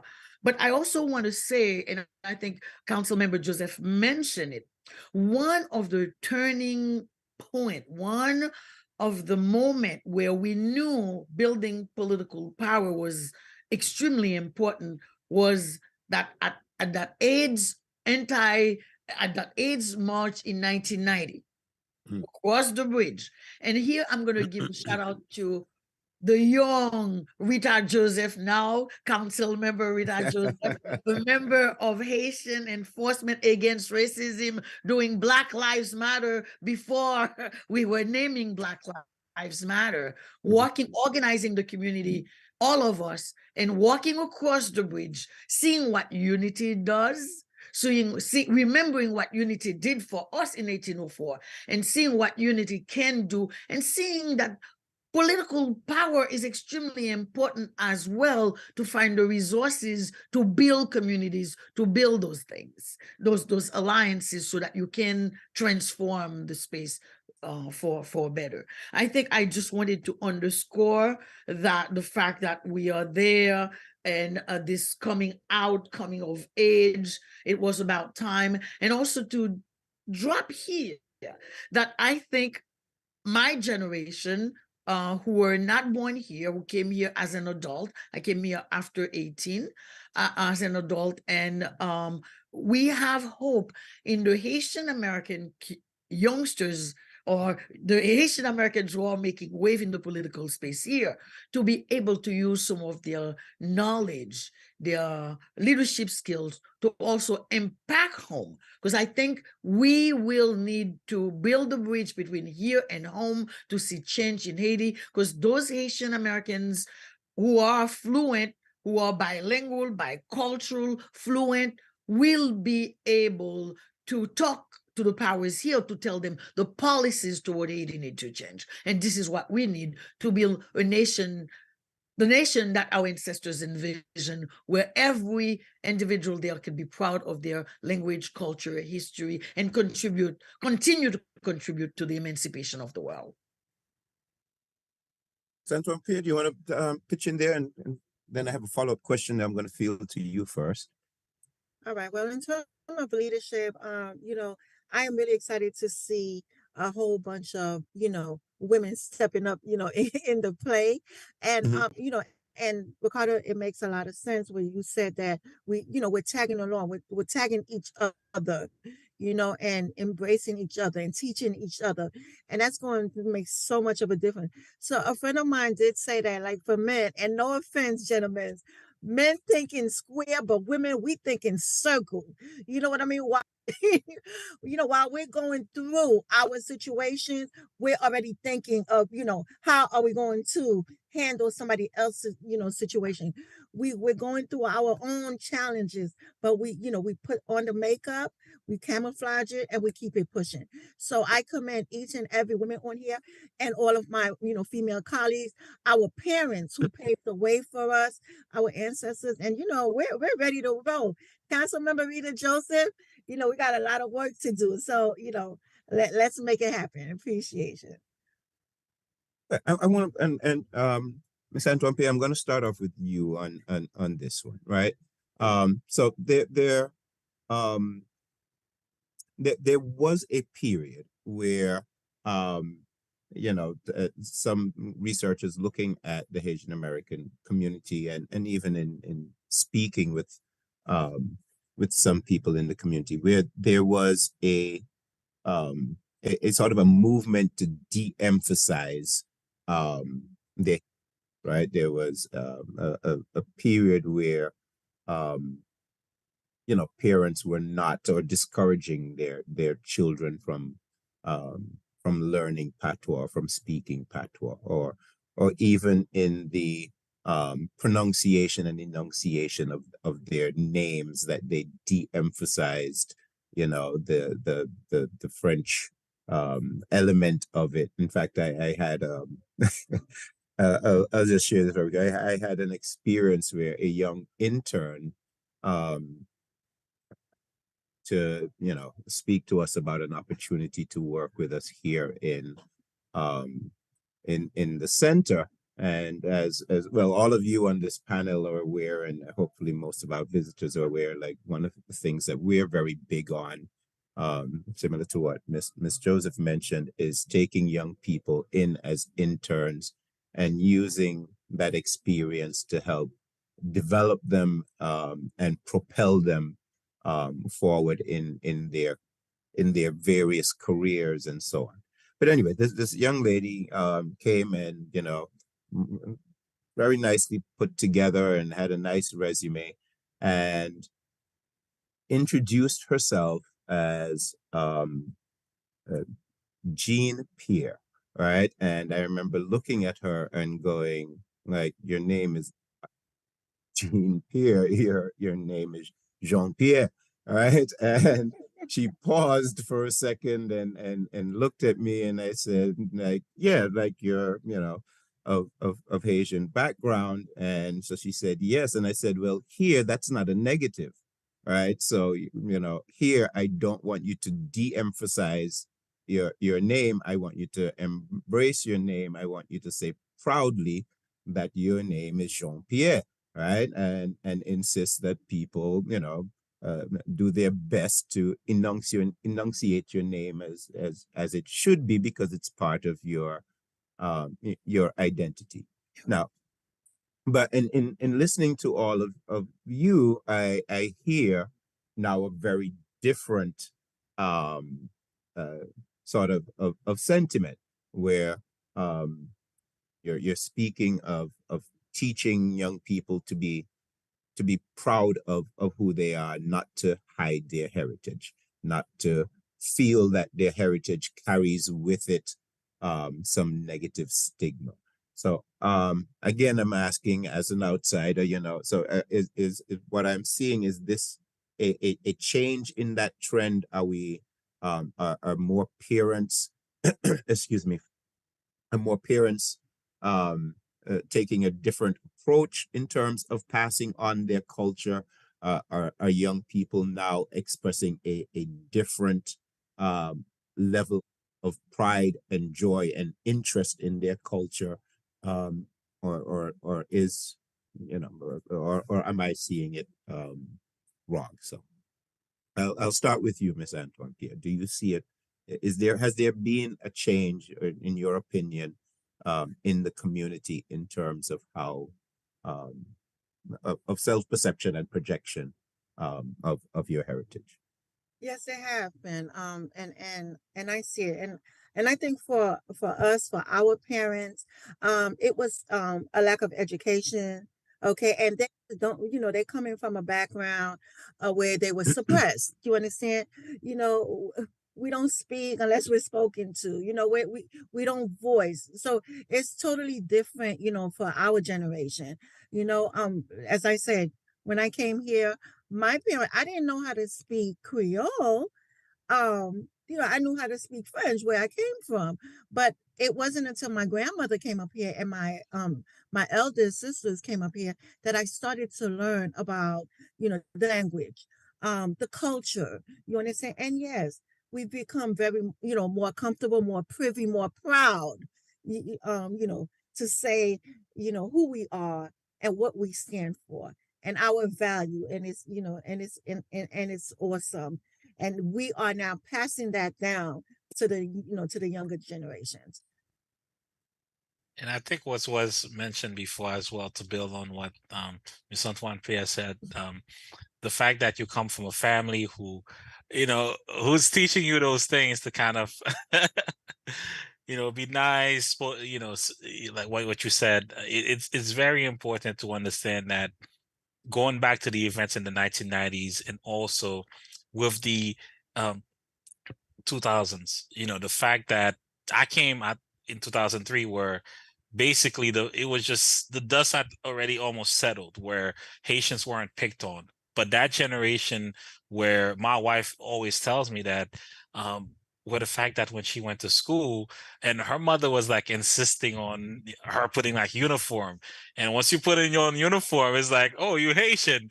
Or when the teachers start to pronounce your name and you're like, don't, call me, like she will say, you mentioned Jean-Pierre, she will say like, yeah, if your name is Jean-Pierre or even Jean-Baptiste, like call me JB, because the moment somebody call you in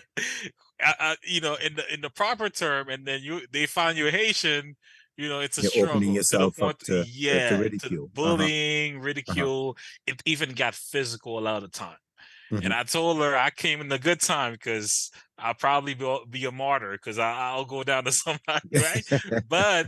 But she also credited to there is a lot of little organization taking place where other Haitians will try to defend other Haitians.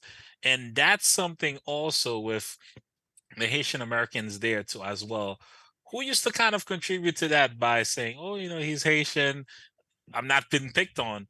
But at the same time, when she says like, there is that consciousness in the early 2000s that developed that, we're Haitian, Wyclef Jean, a lot of people started to, and that, the 90s laid that foundation, but a lot of people started to come out and say, I'm Haitian and I'm proud.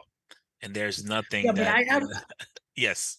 I have to jump in here also, and for the record, I mean, we know the racial discrimination, the linguistic discrimination, and then during the time in the 80s, with when the Duvalier dictatorship was at its climax with Jean-Claude Duvalier, the son, Haitians are trying to escape Haiti by any and all means on whatever can carry them across the water to the United States or wherever they could land. A lot of it became a derogatory term to be a Haitian boat people. Yes. So there was a lot of discrimination on that. And when you have the 80s with the Chrome detention in Miami, and then you go to the 90s with the major exodus brought on by the political upheaval in Haiti, and thousands of people going across, ending up in Guantanamo, and you had the AIDS debacle of the 1990s. Now Haitian was AIDS carrier. In fact, I write about this in a book that I last contributed that's titled Educational Cross-Border Immigration, Race, and Identity in the Classroom.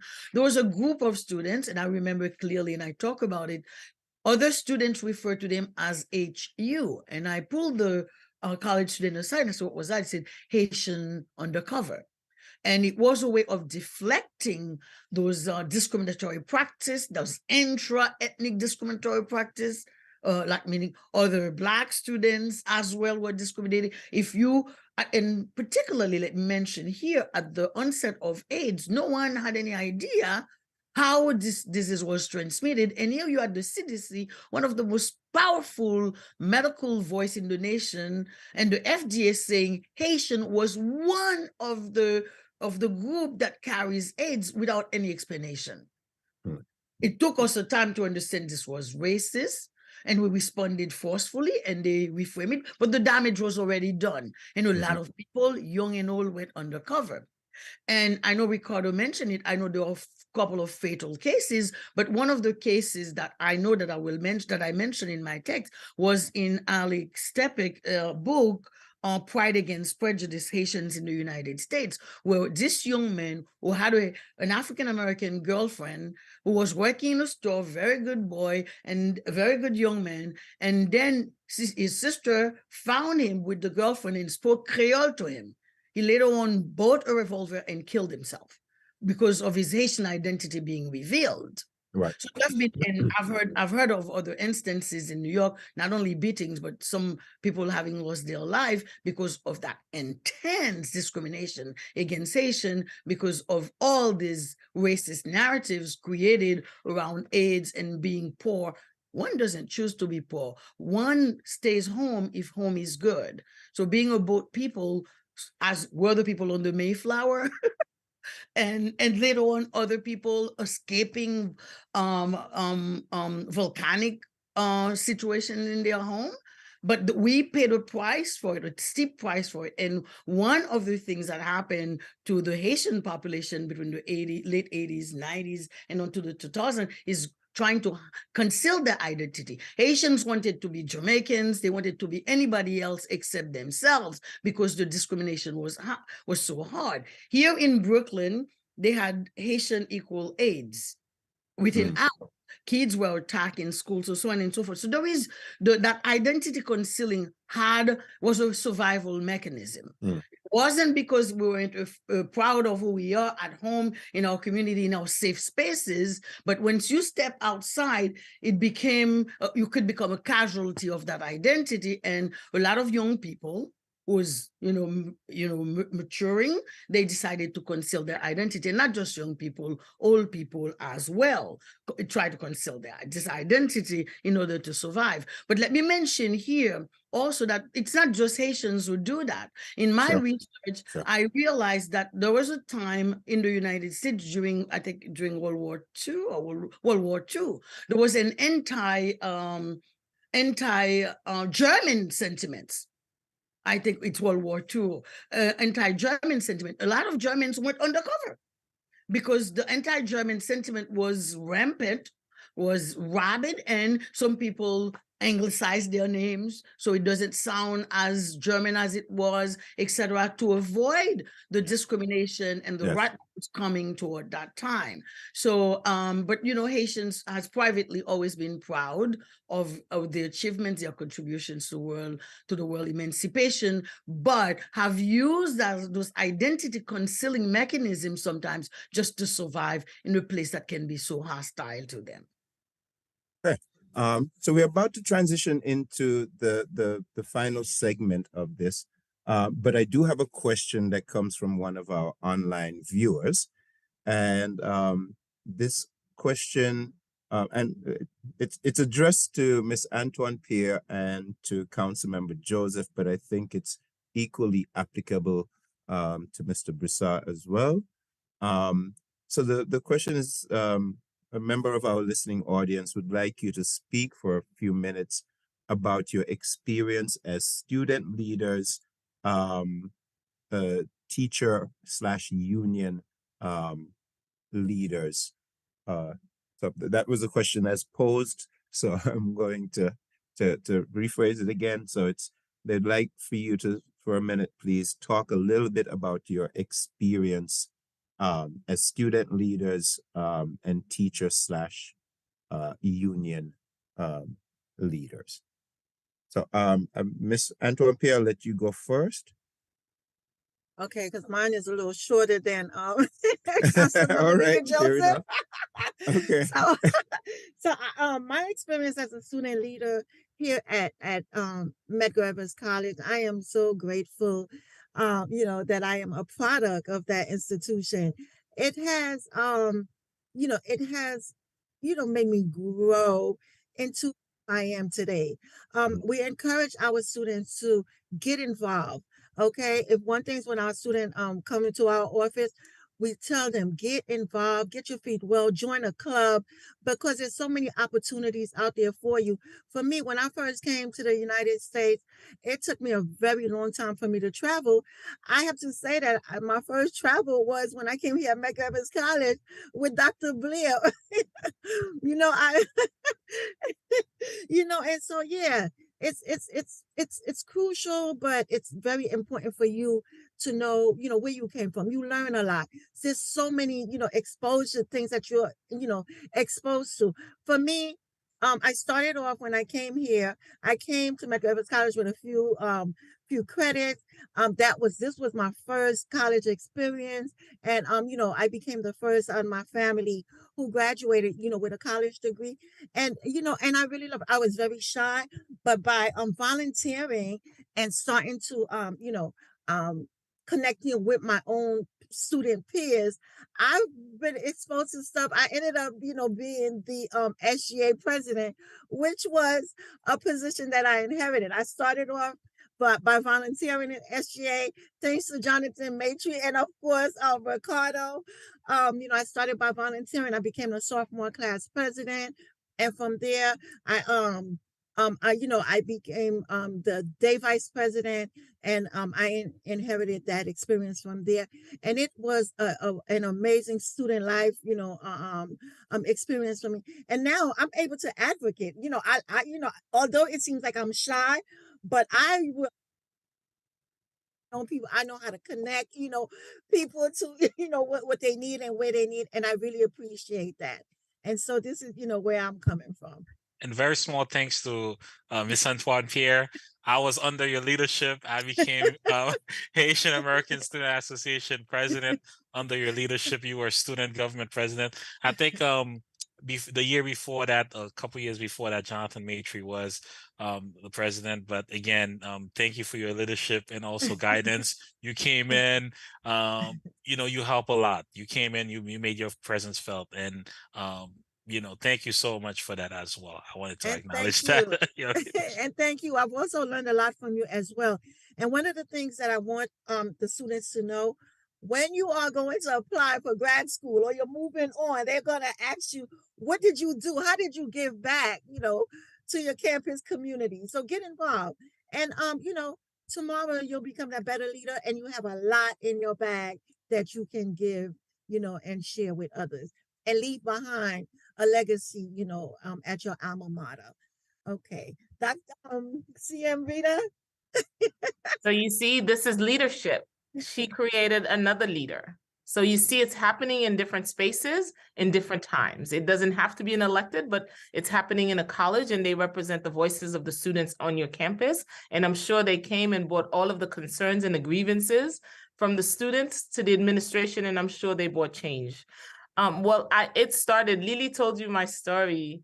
I was 19 years old. I was a high school student. And when I heard the news that the FDA said we could not give blood, I'm Haitian American. How could that be? And we organized on the high school level. And the full circle moment for me is always when I come to City Hall. My office is on the 17th floor, and I could look at the Brooklyn Bridge. That's full circle moment. That I didn't know that I would be here looking at the bridge, that I and my colleagues, and I can call them colleagues now, and schoolmates and all of that, walked that bridge because we believed that someone had stigmatized us and that it would cost us our jobs, our places to live, and we would be discriminated against. And we were. And we were at high numbers. And so we had to defend that. We had to defend who we are. But this is also an emergence of our leadership, because New York City wasn't ready that day when we decided to cross that bridge with hundreds and thousands of people. That woke up New York City. That brought out then Mayor Dinkins out of his office to come and meet the Haitian people. And for me, that's where my friendship started with him. He was like, what do y'all guys want? I said, we want to be taken off that list.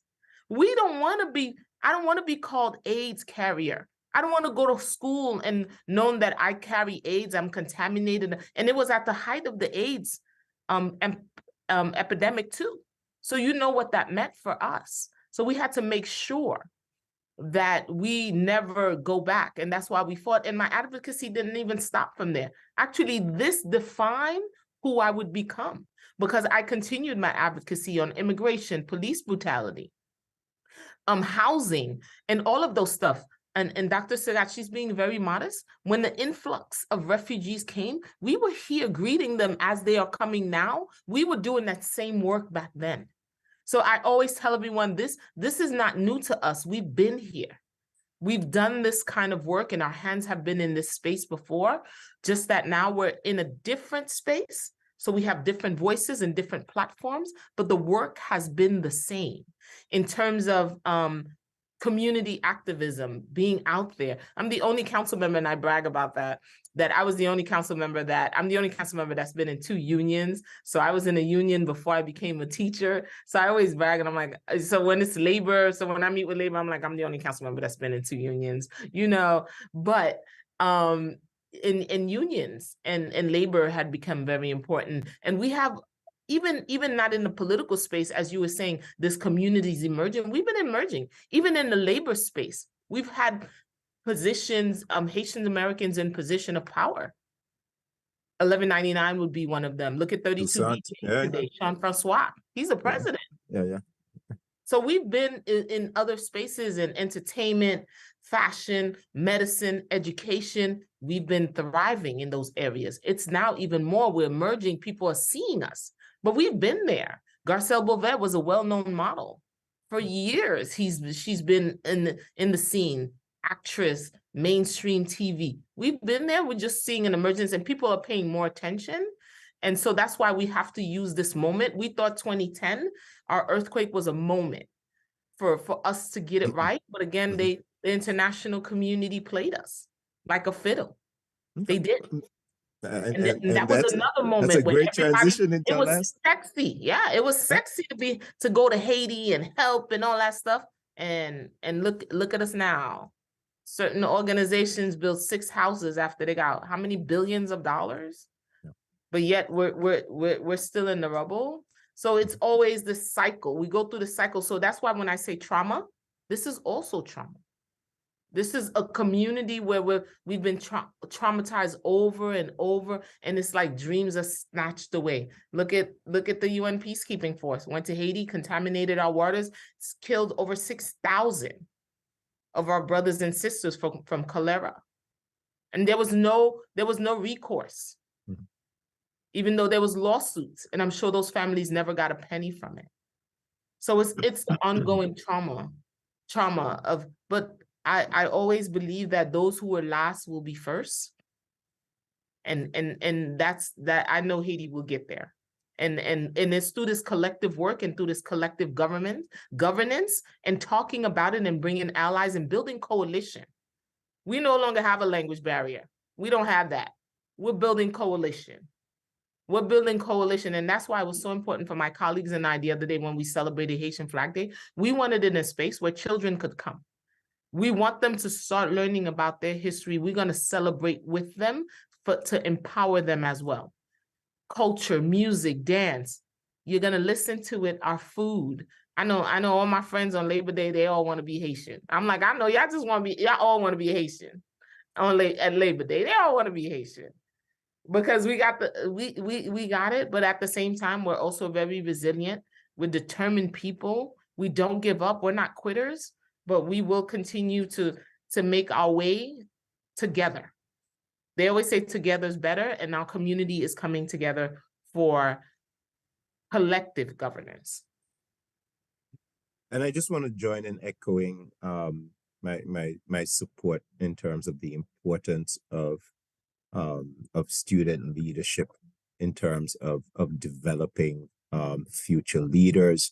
And encouraging young people to get involved. I'm currently working with Miss Antoine-Pierre in terms of getting some of our student organizations back up and running in the post era. And it's not just that you develop individual skills. That's certainly true. It's a great safe space in which to develop your leadership skills and to be mentored. But there's also the benefits of building good, strong networks. It's interesting that, I always find it interesting, like I put together panels such as these, and then in the midst of the panel, I realized how closely connected people are who I had no idea. This is a perfect example, like, in inviting each of you, had no idea whatsoever that you were part of a web, and it just is a demonstration of how this works, right? In terms of getting young people involved. And we at the center, of course, this is part of what we do in addition to the research and promoting these dialogues, is trying to create spaces in which young people can develop skills of, hard skills, soft skills, and develop networks that serve them well beyond their time with us. Now, with that, I'm going to try. Dr. Bramble, I'm sorry. I'd like to. Sure, no, go right ahead, please. To just add a little bit, student involvement is very important because I, want them to know that sitting at the table is very important. Making decisions of how their campus should look like, changing the curriculum. You understand? Making the environment very friendly and representing as, great ambassadors, of their campus. And And, you embracing know, causes that are mhm, important to them and putting those causes out absolutely, there. because then they leave that for Yeah, the new generations or new students that are coming absolutely. in. Because even for now, sometimes when I'm walking, you know, I'm outside, I'll find one of my former peers who would say, "Hey, thank you. You know, you really made a difference. You know, in my life or with my studies. You know, if you will." Yeah, May I and take a I'll add, quick moment, go ahead, Dr. Professor Sam. Iris Bramble, to mention, I know Council Member Joseph mentioned it. We are running two programs geared toward youth. One of them, it's starting next month. It's called IT in the City, and that's through the Brisard grant, the Mellon grant that the CUNY receive. And IT in the City, we have 10 CUNY students to our CUNY to come and learn about Haiti, its people, culture, language, and history in the midst of little Haiti at Brooklyn College. And we're very, very grateful that we have representation from various campus. We didn't see Medgar Evers next year. I, I was just about to say that. You and I, we I'm have to get shocked. connected. We're gonna fix that next but year. that's I'm okay. But shocked. we're running a second program, the one which Council Member Rita Joseph mentioned, and she was one of the people who came to meet with the kids last year on civic engagement and leadership development. And the application is open until May. I will send it to you. We're Please. recruiting a number of youngsters, 18 to 24, because we want a mix of people who are going to college or about to finish high school, half college and half high schoolers to come together. And through that program, the civic engagement and leadership development, that we have to say thank you to the advocacy of council members, Rita Joseph, Farah Louis, Mercedes Narcisse, and there's another one, right? Mercedes. Chiose?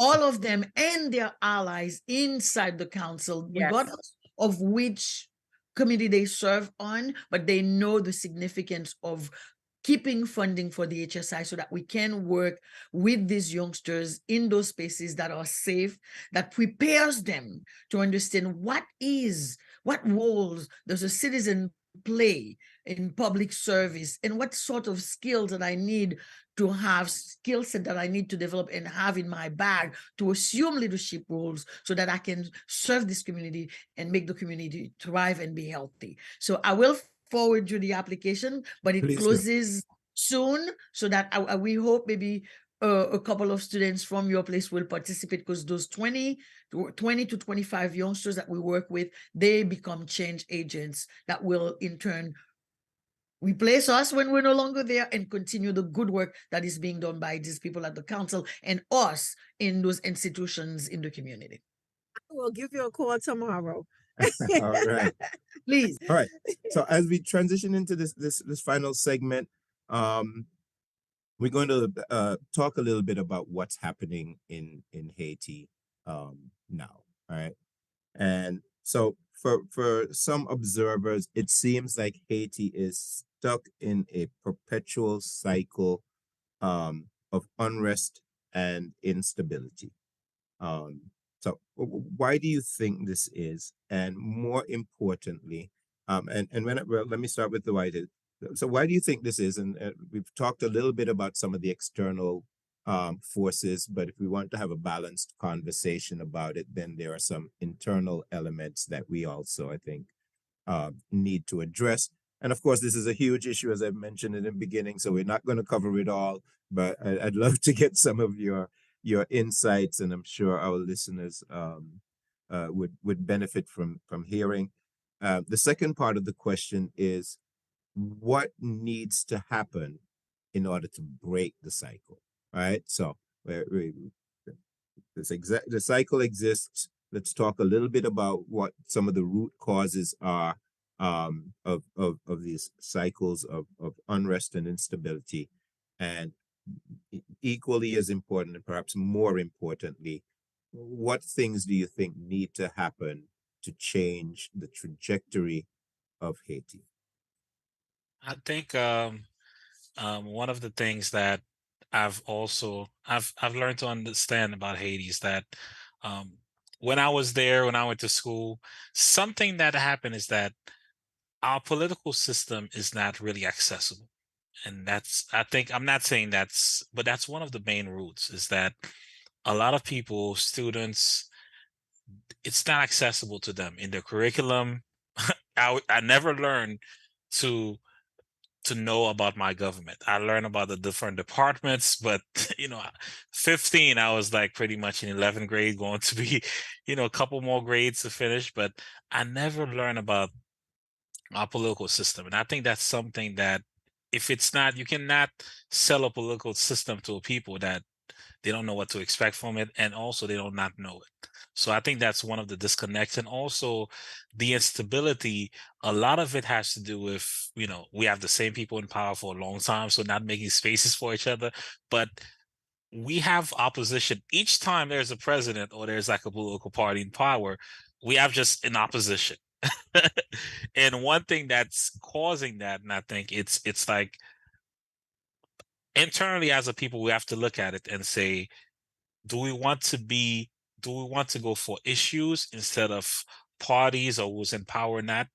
And that's something that I think that we have to start being conscious about, being issue involved politically, and hold those political parties, over 100 of them, hold them accountable for issues, and not just talk, but issues. What issues do you want to solve? And how are you starting to address that issue? And we don't want to hear about, you don't like whoever in power, but what are the issues that you want to change, and how can we do that? So these are like couple root causes, too many political parties, the fact that people are not educated about those parties, and besides the fact that there's no trust because people are not educated about those parties, educated about our system, political system. It's just word of mouth that teach you about the political system. So how do we get people to trust the government? How do we get people to trust a system that they are not aware about? So.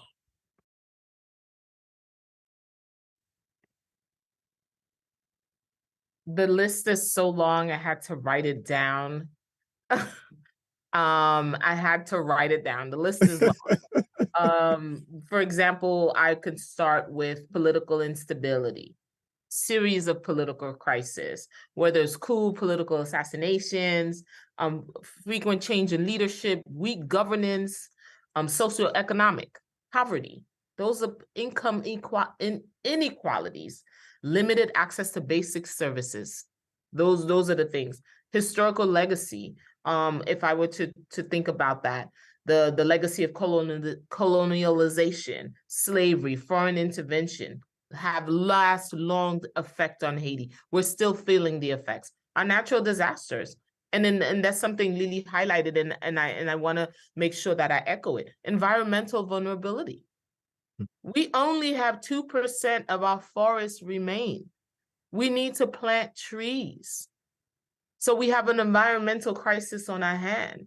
Natural disasters, earthquakes, flood, geographical location, and I said that environmental deforestation is a big crisis in Haiti. Huge crisis that we don't even get a chance to talk, because so many things are being thrown at us that they're, like Ricardo talked about earlier, the problems, we don't get to attack them one at a time and work at them. It's like, where do you start? And strengthening governance for me. And those are the things I thought of. So I wrote them down: political instability, socioeconomic challenges, historical legacies. And one of the things that we definitely have to address will have to be environment. If Haiti is to sustain itself, environmental justice and environmental, we have to definitely look into that. So those were the things for me that stood out. When you say, it seems that we're stuck. So it's like, the guinea pig wheel, that's where we are. We're always running, chasing something, but everything is falling apart at the same time. So those were my observations. I don't know if any of my co-panelists want to add on, and I'm sure Dr. Lee will add on. I think also right before, I think poor building constructions, the fact that the earthquake happened, and it's not just the earthquake that caused things, but also the poor planning poor planning of buildings. That's something that when I talked to my uncle in Haiti, he's like, oh, the house, I made sure the house has like very good cement use. But you have a lot of homes in Haiti that have been built, because of the government's, it's because the government is preoccupied with all sort of things. Those buildings are just being built illegally, and they know it. The government know it. Some houses that were meant to break down after the earthquake, they were unstable. Guess what? These homes are still standing even afterwards. So these things are very important for us to connect. The fact that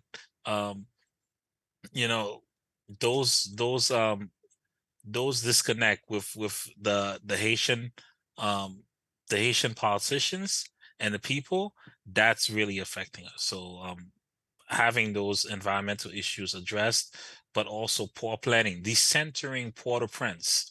Port-au-Prince has excess of 3 million people.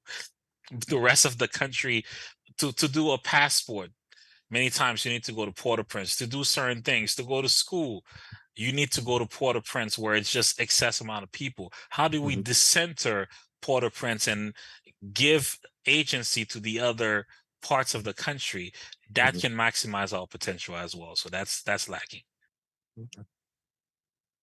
Mrs. Cerat, so you're unmuted. Go for it. Yes, of course, we talked about the constant meddling of the international community. Because I think we need to always remind that what is happening is purposeful. It's intentional.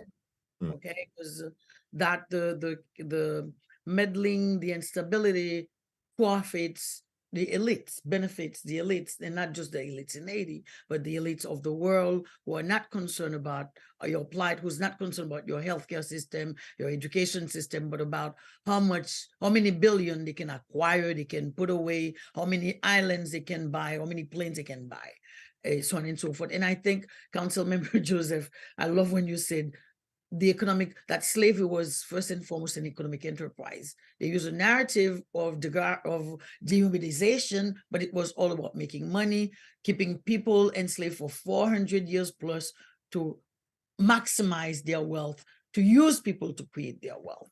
So I think for us, that what keeps us in that cycle of unrest is indeed the corruption that we inherited from the colonial masters.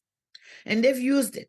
I mean, when you can't eat, you don't have a home, but you're poised to be a leader. They can easily buy you for 2-3 million. Now some are even more expensive. They can buy you and you'll sell them your mother. So corruption is the big issue, and that corruption crosses everything: our justice system, our education system.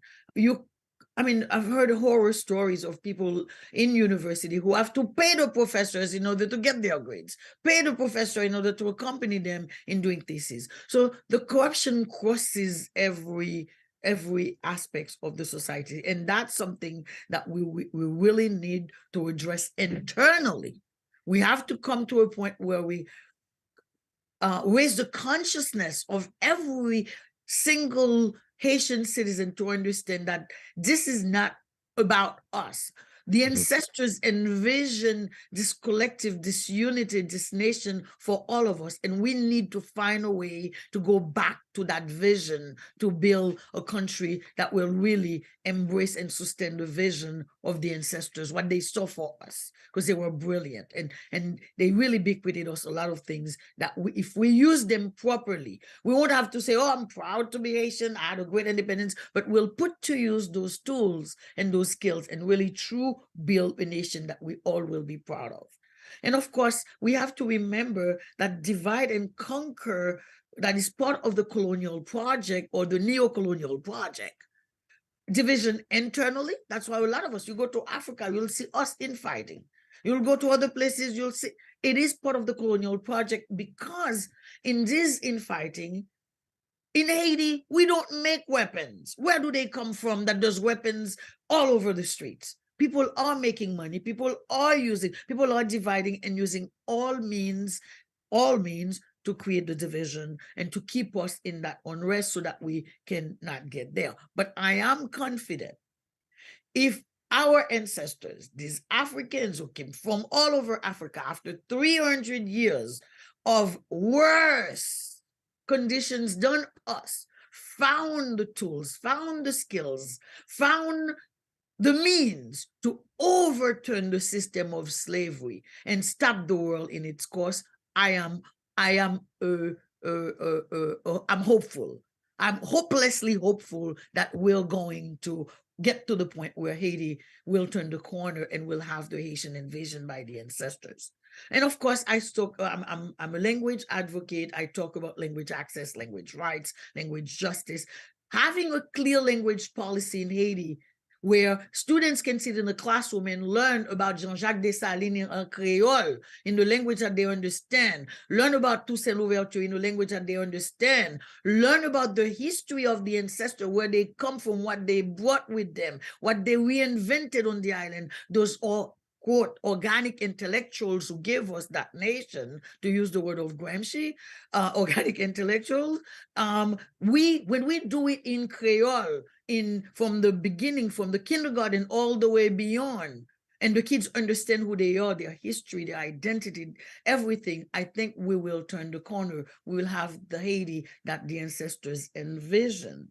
And I guess if I have to take a moment for my last words, I want to give it to the indigenous population, because a lot of us think the history of Haiti begins with the arrival of the conquistadors in 1492. No, the region had thriving societies. The Taino in Haiti had government. We had a woman leader named Anacaona, who sat across Christopher Columbus and challenged the conquistadors. And of course, she was put to death. But if I have to say a last word, I'm hopeful, because our ancestors, both the Taino and the African ancestors from various ethnic backgrounds who ended up in Haiti, were able to find the solution to create this great nation. And despite the colonial project that has derailed us for these couple of 100 years, because the ancestors had it much longer, I'm hopeful that we will turn the corner and we will build that nation. And thank you so much for putting all eyes on Haiti tonight, Dr. Irish Bramble. I was part of that conversation. Absolutely, my pleasure. And if anything, this conversation continues to emphasize the fact that, as I said in the beginning, that we're just scratching the surface, that this is the beginning of a dialogue, and there's so much more to continue, including something that was implied in what was represented here, which is the complicity of the Haitian elite with external forces in terms of providing fertile ground for a lot of the instability and the exploitation of the rest of the Haitian population. All right, my next question comes from one of our one of our faculty members who was part of the planning committee for our events over the last few weeks. And the question reads as such: the representation of Haiti in the current discourse is often centered around gang activity and kidnapping. Can you discuss the representation versus the reality of Haiti today? In other words, in what ways would you challenge this representation? What would you tell someone who wishes to visit Haiti? I think I'll tell them, I'll piggyback on what I said before, tell them to not just focus on Port-au-Prince. Although the gang activities have expanded, you have other parts of the country that they are trying to move to, but it's something like Dr. Cerat says, those weapons did not find themselves there. Those are not Haitian-made weapons. The only weapon we made is called Haitian Creole, and it's not. It lacks sophistication. It's just the basic. So it's something that if we can tell them as well, to look, don't just look at Port-au-Prince, where the center of all these activities all going on as well. But look at other places in the country. Haiti is an archipelago. It has different islands, something that people don't know. And visit them, see them. And a lot of spaces in Haiti are very safe to visit. I'll tell them look elsewhere besides Port-au-Prince as well.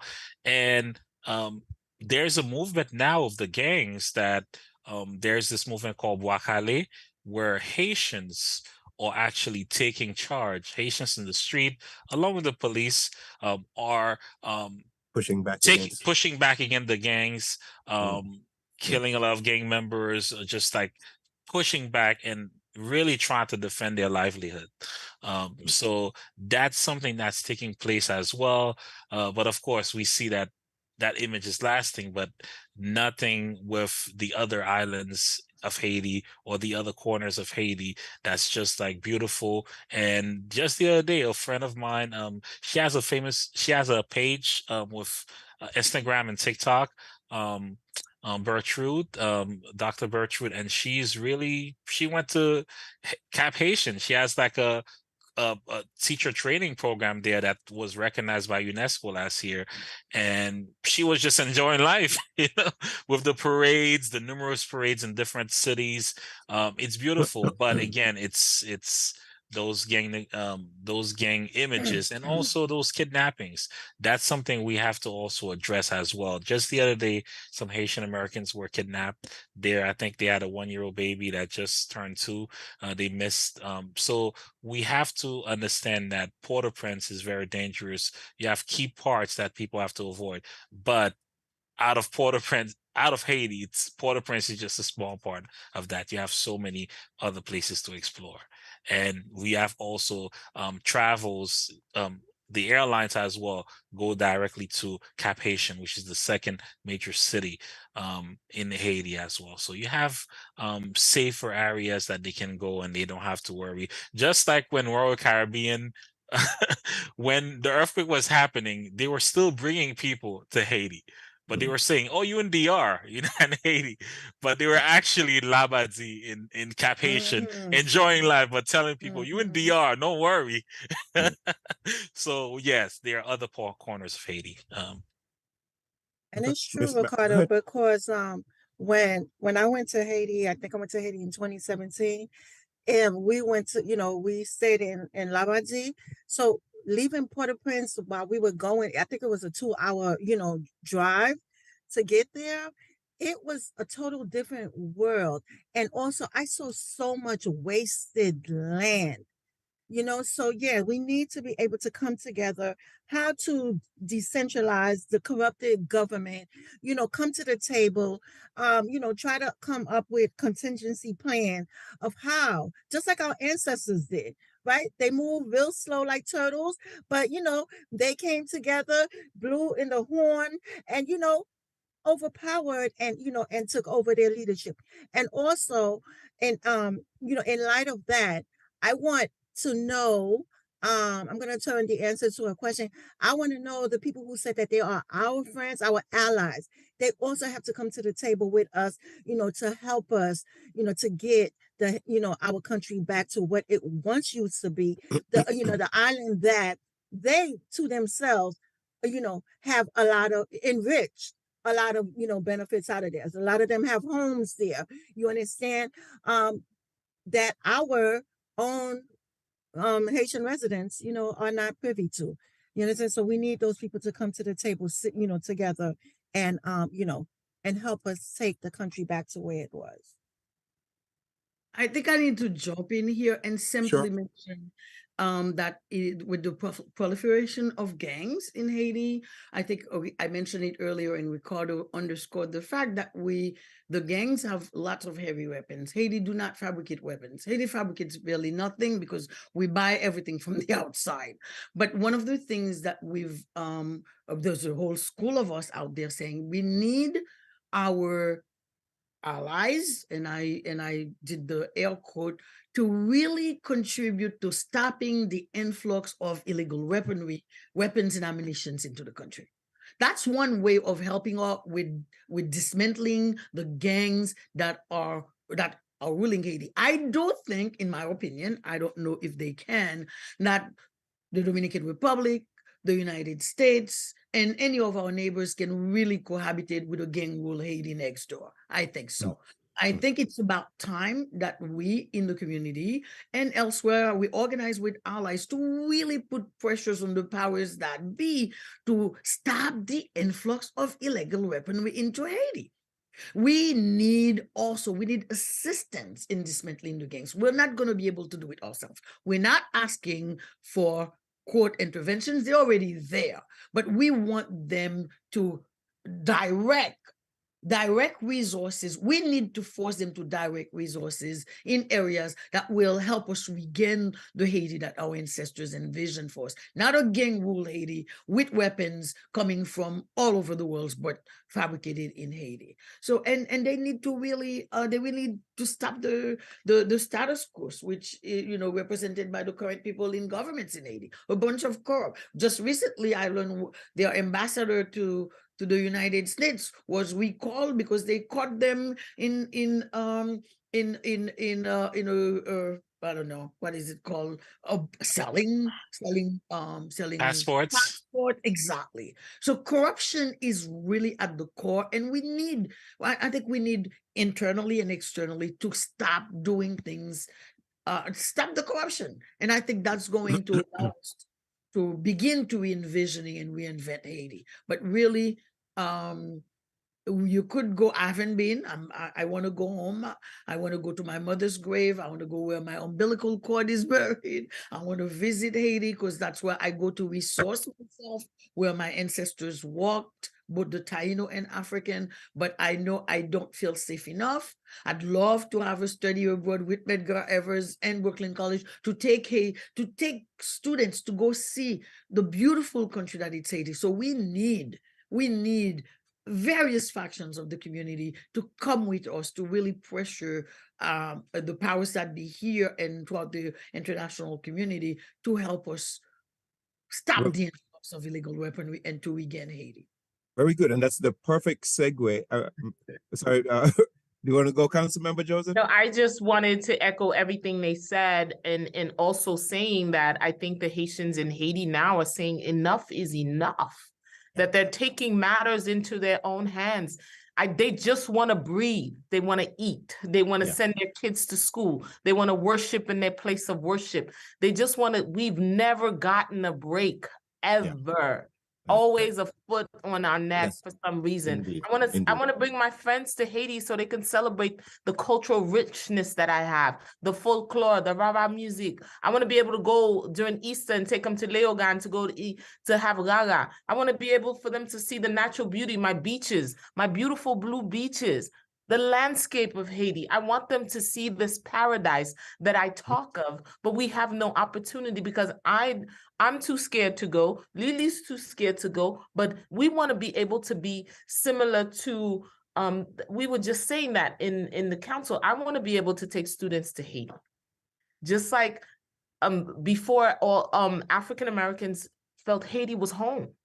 Like the Marian Anderson of the world, the Langston Hughes of the world. That's where they went to replenish their souls. When America was still fighting its battle for the civil rights movement, this is where they went. The great Catherine Dunham went to Haiti and fell in love and brought our dancers back to the United States to share this rich culture. So I have so much to offer, huh? Zora Neale Hurston. Zora Neale Hurston. Go tell it to the horse. That's what she wrote her paper about, her book about. So they came to Haiti a lot.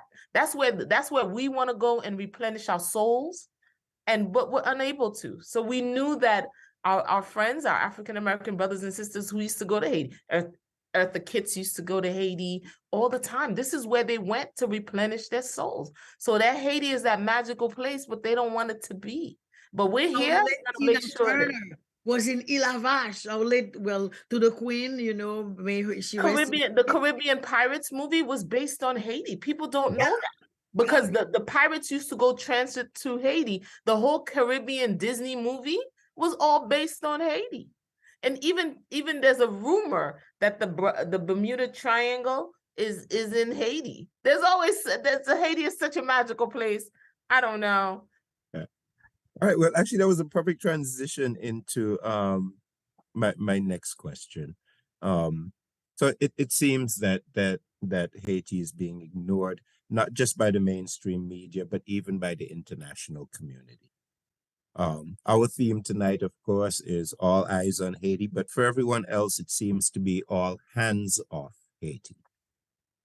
Is this perception accurate? And if so, why has everyone, and by everyone I mean the international community, I mean the NGO community, why do they all seem to have abandoned Haiti lately? Oh, because no, NGOs are not going to leave Haiti. Haiti is a cash cow for NGOs. And Haiti is the only country in the Caribbean that has the most NGOs than any other. It's a money-making machine. Why would we leave? No, if you keep it the way it is, we will continue to have these organizations. That's the hard conversation, unfortunately. That's the elephant in the room.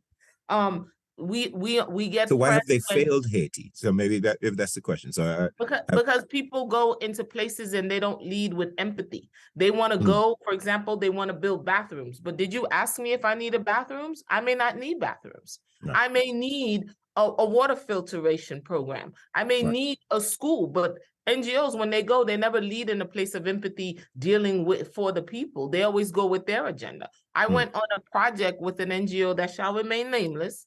And their idea was, I was like, did you ever talk to the people that live around here? Or you just coming in to put in your own project? Because you got to spend your money. It's the people being voiceless and not being at the table, as someone said. All the time. It's a constant conversation. And the only time we get press is if there's natural disaster, if there's a humanitarian crisis, or there's a political crisis. If something great is happening, it's not celebrated. It's not talked about. So that's how we stay. I'm sure if there was a crisis right now, everybody would be in Haiti. It would be breaking news. But if something great was happening, nothing. Everybody is silent. Tone deaf silence on everything that's happening to Haiti. As the daughters and sons of Haiti, we will continue to raise her voice. We will continue to be her voice. We were counting on our friends. Like I say, Haiti doesn't have friends. They have frenemies. Because our so-called allies have never stepped up, not once stood up and spoke against what was happening. Not once. Okay. Ricardo, you were going to say? Yeah, and I think that speaks to the fact, if I may add also, that speaks to the fact that even, in the African diaspora as well, that's the case where a lot of we have, there's this intent on showing that there's a failure in Black governance. It's rooted in white supremacy, that, Black governance is meant to fail. And that's something that you have some of our allies that also kind of gatekeep. Everybody's waiting on the US and Canada, and for them to give the press for people to be interested. And I think a lot of people have stayed silent because they are the bigger voices in the room. And even now we have a prime minister, after the assassination of the Haitian president, we have a prime minister, Ariel Henry, that he's been told what to do by a core group that involves Canada, the US, Brazil, Germany, United Nations, and at some point too, France was involved, which is interesting. And I think Brazil is involved as well, because of course they want the UN presence in Haiti, and they want Brazil to send some of their soldiers as well. So the Brazilian president, I think he's like very hesitant about that. But again, there is that gatekeeping. There's the fact that because as a nation, we are friends with Taiwan as well. And I think that's something that that China doesn't see favorably. So China is not speaking up to help us as well, because of our affiliation with Taiwan. We're like one of the few remaining countries. So again, gatekeeping, the fact that the bigger voices, the colonizers, have gatekeep information and has been proactive in telling us what to do. And I think that if you let Haitian people, and a lot of the great movements, like there's a Petro-Carib movement where Venezuela used to give us a lot of oil, and in return we'll give. So there was like a big corruption because about $4 billion like disappeared, and a lot of people have like challenged the government, the past government of Jovenel Moïse on that. But again, you have those protests that were meaningful at first, but they are just taken over by others who have like other interests. Just like the Bouakale, the thing against the gangs, there will be that taking over. Oh, we want to manage that protest. That So it's process, always right? and it's always that we want to take it as ours, and we just remove the people that started that had voice. So gatekeeping is big, is big time, and that again, emphasis on showing that there's something fundamentally wrong with Black governance, and I think that's the goal of white supremacy in many countries. And I think other Caribbean nations should really look at it, because Haiti has been used as a blueprint for colonialism in certain areas, like, embargo at its inception, like having embargo in Haiti for many years, then forcing us to pay the Reparation Act of 1825, to the US invading us and taking our gold reserve, to actually kicking out. We had a lot of Germans in Haiti, to actually kicking out that influence and bringing other influence to take over the economy, to favoring DR versus Haiti, to make those two islands like enemies instead of what they truly are. Like, there are so many great relationships that we can have and build that friend, that build another ally, but have another ally next door. But it's all about like that gatekeeping. So you see what you've started, Dr. Irish Bramble? I know It's exactly what I almost 9 started, o'clock. and I'm It's quite almost happy 9. to start it. And if you give me a minute, I'll stir the pot a little bit more. It's almost 9 o'clock. We've been at it for almost 3 hours. My only problem is I'm running out of time, and I know I got to We're let all you running out of time because I have to do another call by 9 o'clock myself. Yes. But the conversation has been fruitful, informative, and the fact that we can sit down and dialogue and really talk about is to really change the perception and to make sure that people understand what Haiti is, what it continues to be, and where it is now. It's not what it was. So we have to understand that there are internal, of course, and external forces that has placed Haiti where it is right now in this moment in history. So so it was, I'm grateful for the conversation, and like you said, it's just scratching the surface. I look forward to having another series. This should be a series. Absolutely. I where we think talk so. about other things, and we can also celebrate the great things, the music, the food, the clothes, the culture. There's so many amazing, the art. Oh my God, Haiti's art. Oh wow. Indeed. So we have so much to celebrate, but we don't I get was to mentioning to celebrate that Professor because Cerat that we one of my disappointments this year is that I wanted to put on, I think I mentioned it to you and I spoke to you as well, that we were really looking forward to putting forward an art exhibit, just highlighting different elements of the Haitian American experience in artistic form. And we weren't able to do it this month, but it is still something that we look forward to being able to do. And absolutely, I am 100% committed to continuing this conversation.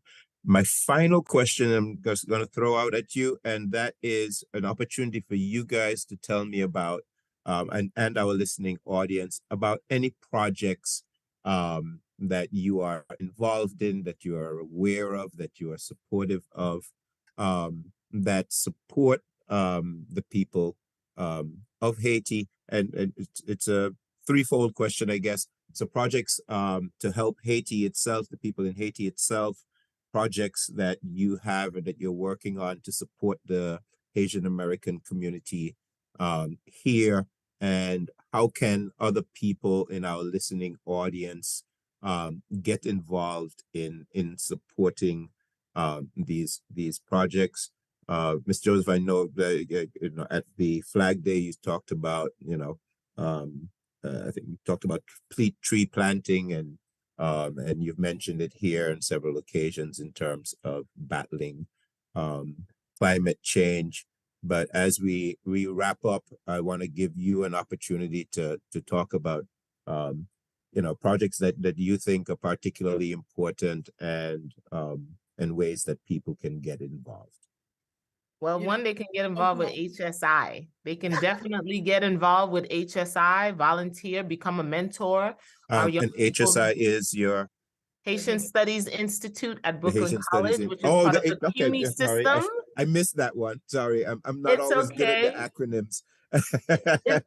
It's all right. Where we Uh-huh. support young people. We need mentors. We need mentees. People come in and give their time and get to know us through those avenues. One of the other things I do, I support organizations like the Haiti Cultural Exchange. I support local Haitian Hope, HCC, that's doing the work on the ground, boots on the ground. I shop local. I have a couple of Haitian markets. I have my little aunties selling their products. I support them. So support the local economy by shopping at Haitian stores. If you don't know what to buy, text me. I'll tell you exactly what to ask for. Get your John from them. Get your stuff. You like black rice? Buy the John. Sure. There you Teach go. you how to cook it. The bun-on.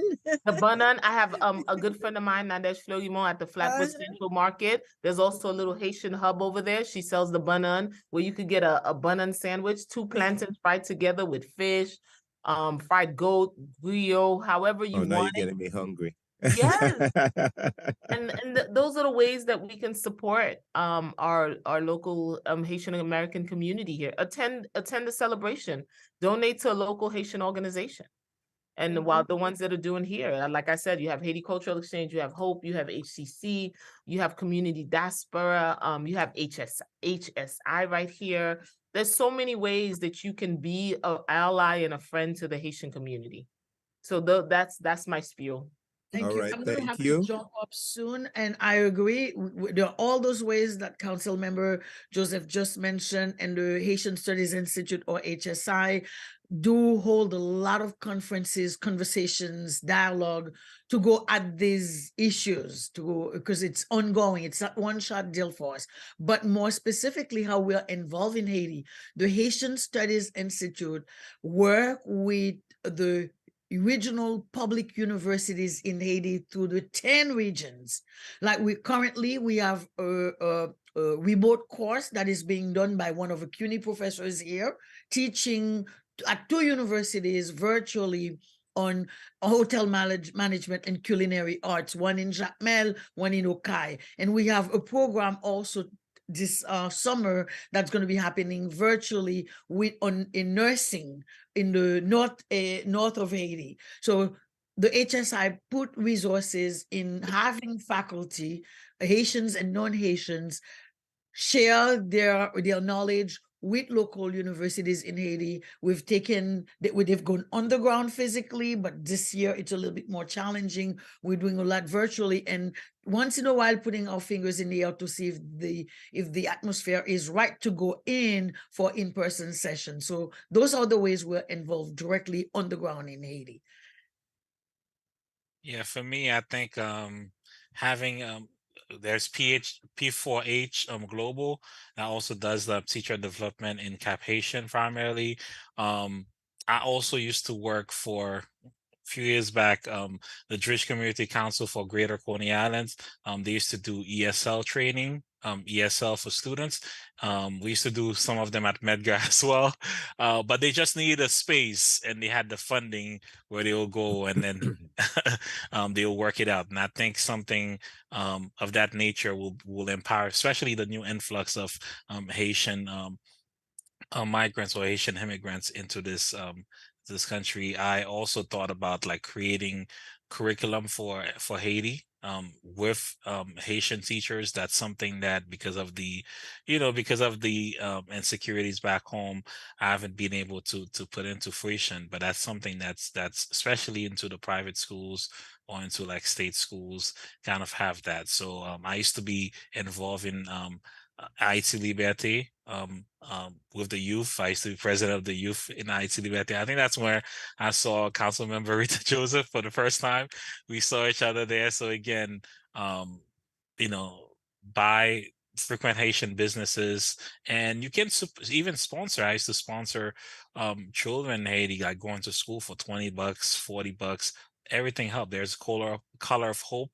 That's really a great organization on the ground that helps to teach Haitians the Creole. So again, very important to understand that there's so many ways to help Haitians back home. So thank you also for the opportunity to the Caribbean Research Center, and to everybody, every single panelist here. I had a blast, and everybody also behind this event as well. Dr. Irish Bramble, thank you so much for that. Okay, so I guess I'll do my little closing. Yeah, we don't have a specific project that we work on. My company, which is called FM Entertainment, we do a lot of humanitarian, work in the community.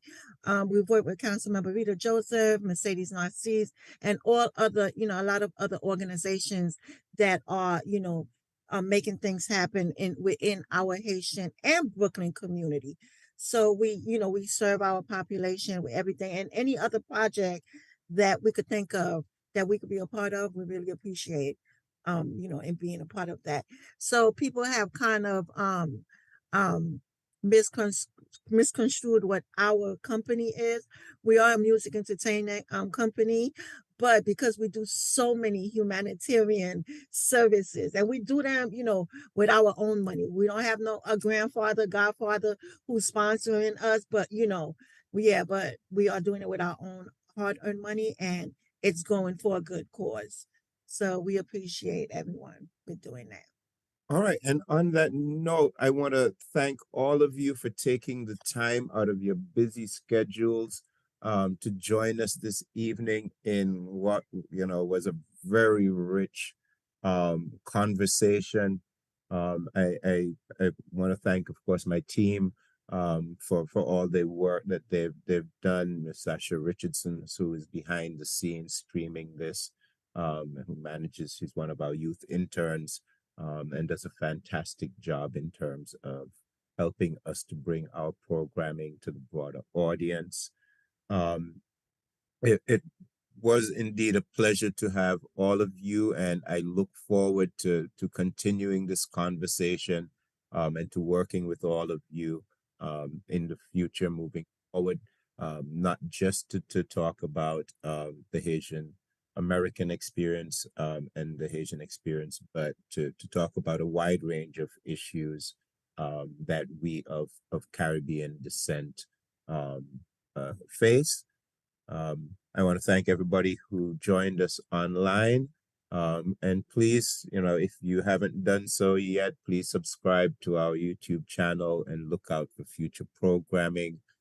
Coming up in a couple of weeks, we have the Prime Minister of St. Vincent and the Grenadines, who will be here giving a lecture and a few other programs which we are also rolling out for Caribbean-American Heritage Month. So please look out for our June programming and stay tuned for much, much more from us here at the Caribbean Research Center. With that, I want to wish all of you a great evening. I want to wish all of you continued success in the work that you are doing. And have a wonderful night, everyone. Thank you for having us. Oh, indeed, indeed. Yes, thank you for having us. Until the next time. Until the next time. All right. Thank you all. All right. Stay well.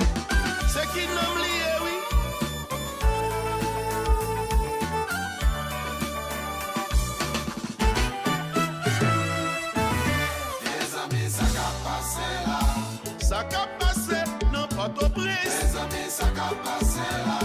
Coronavirus, tout partout côté passé. ça qu'a passé.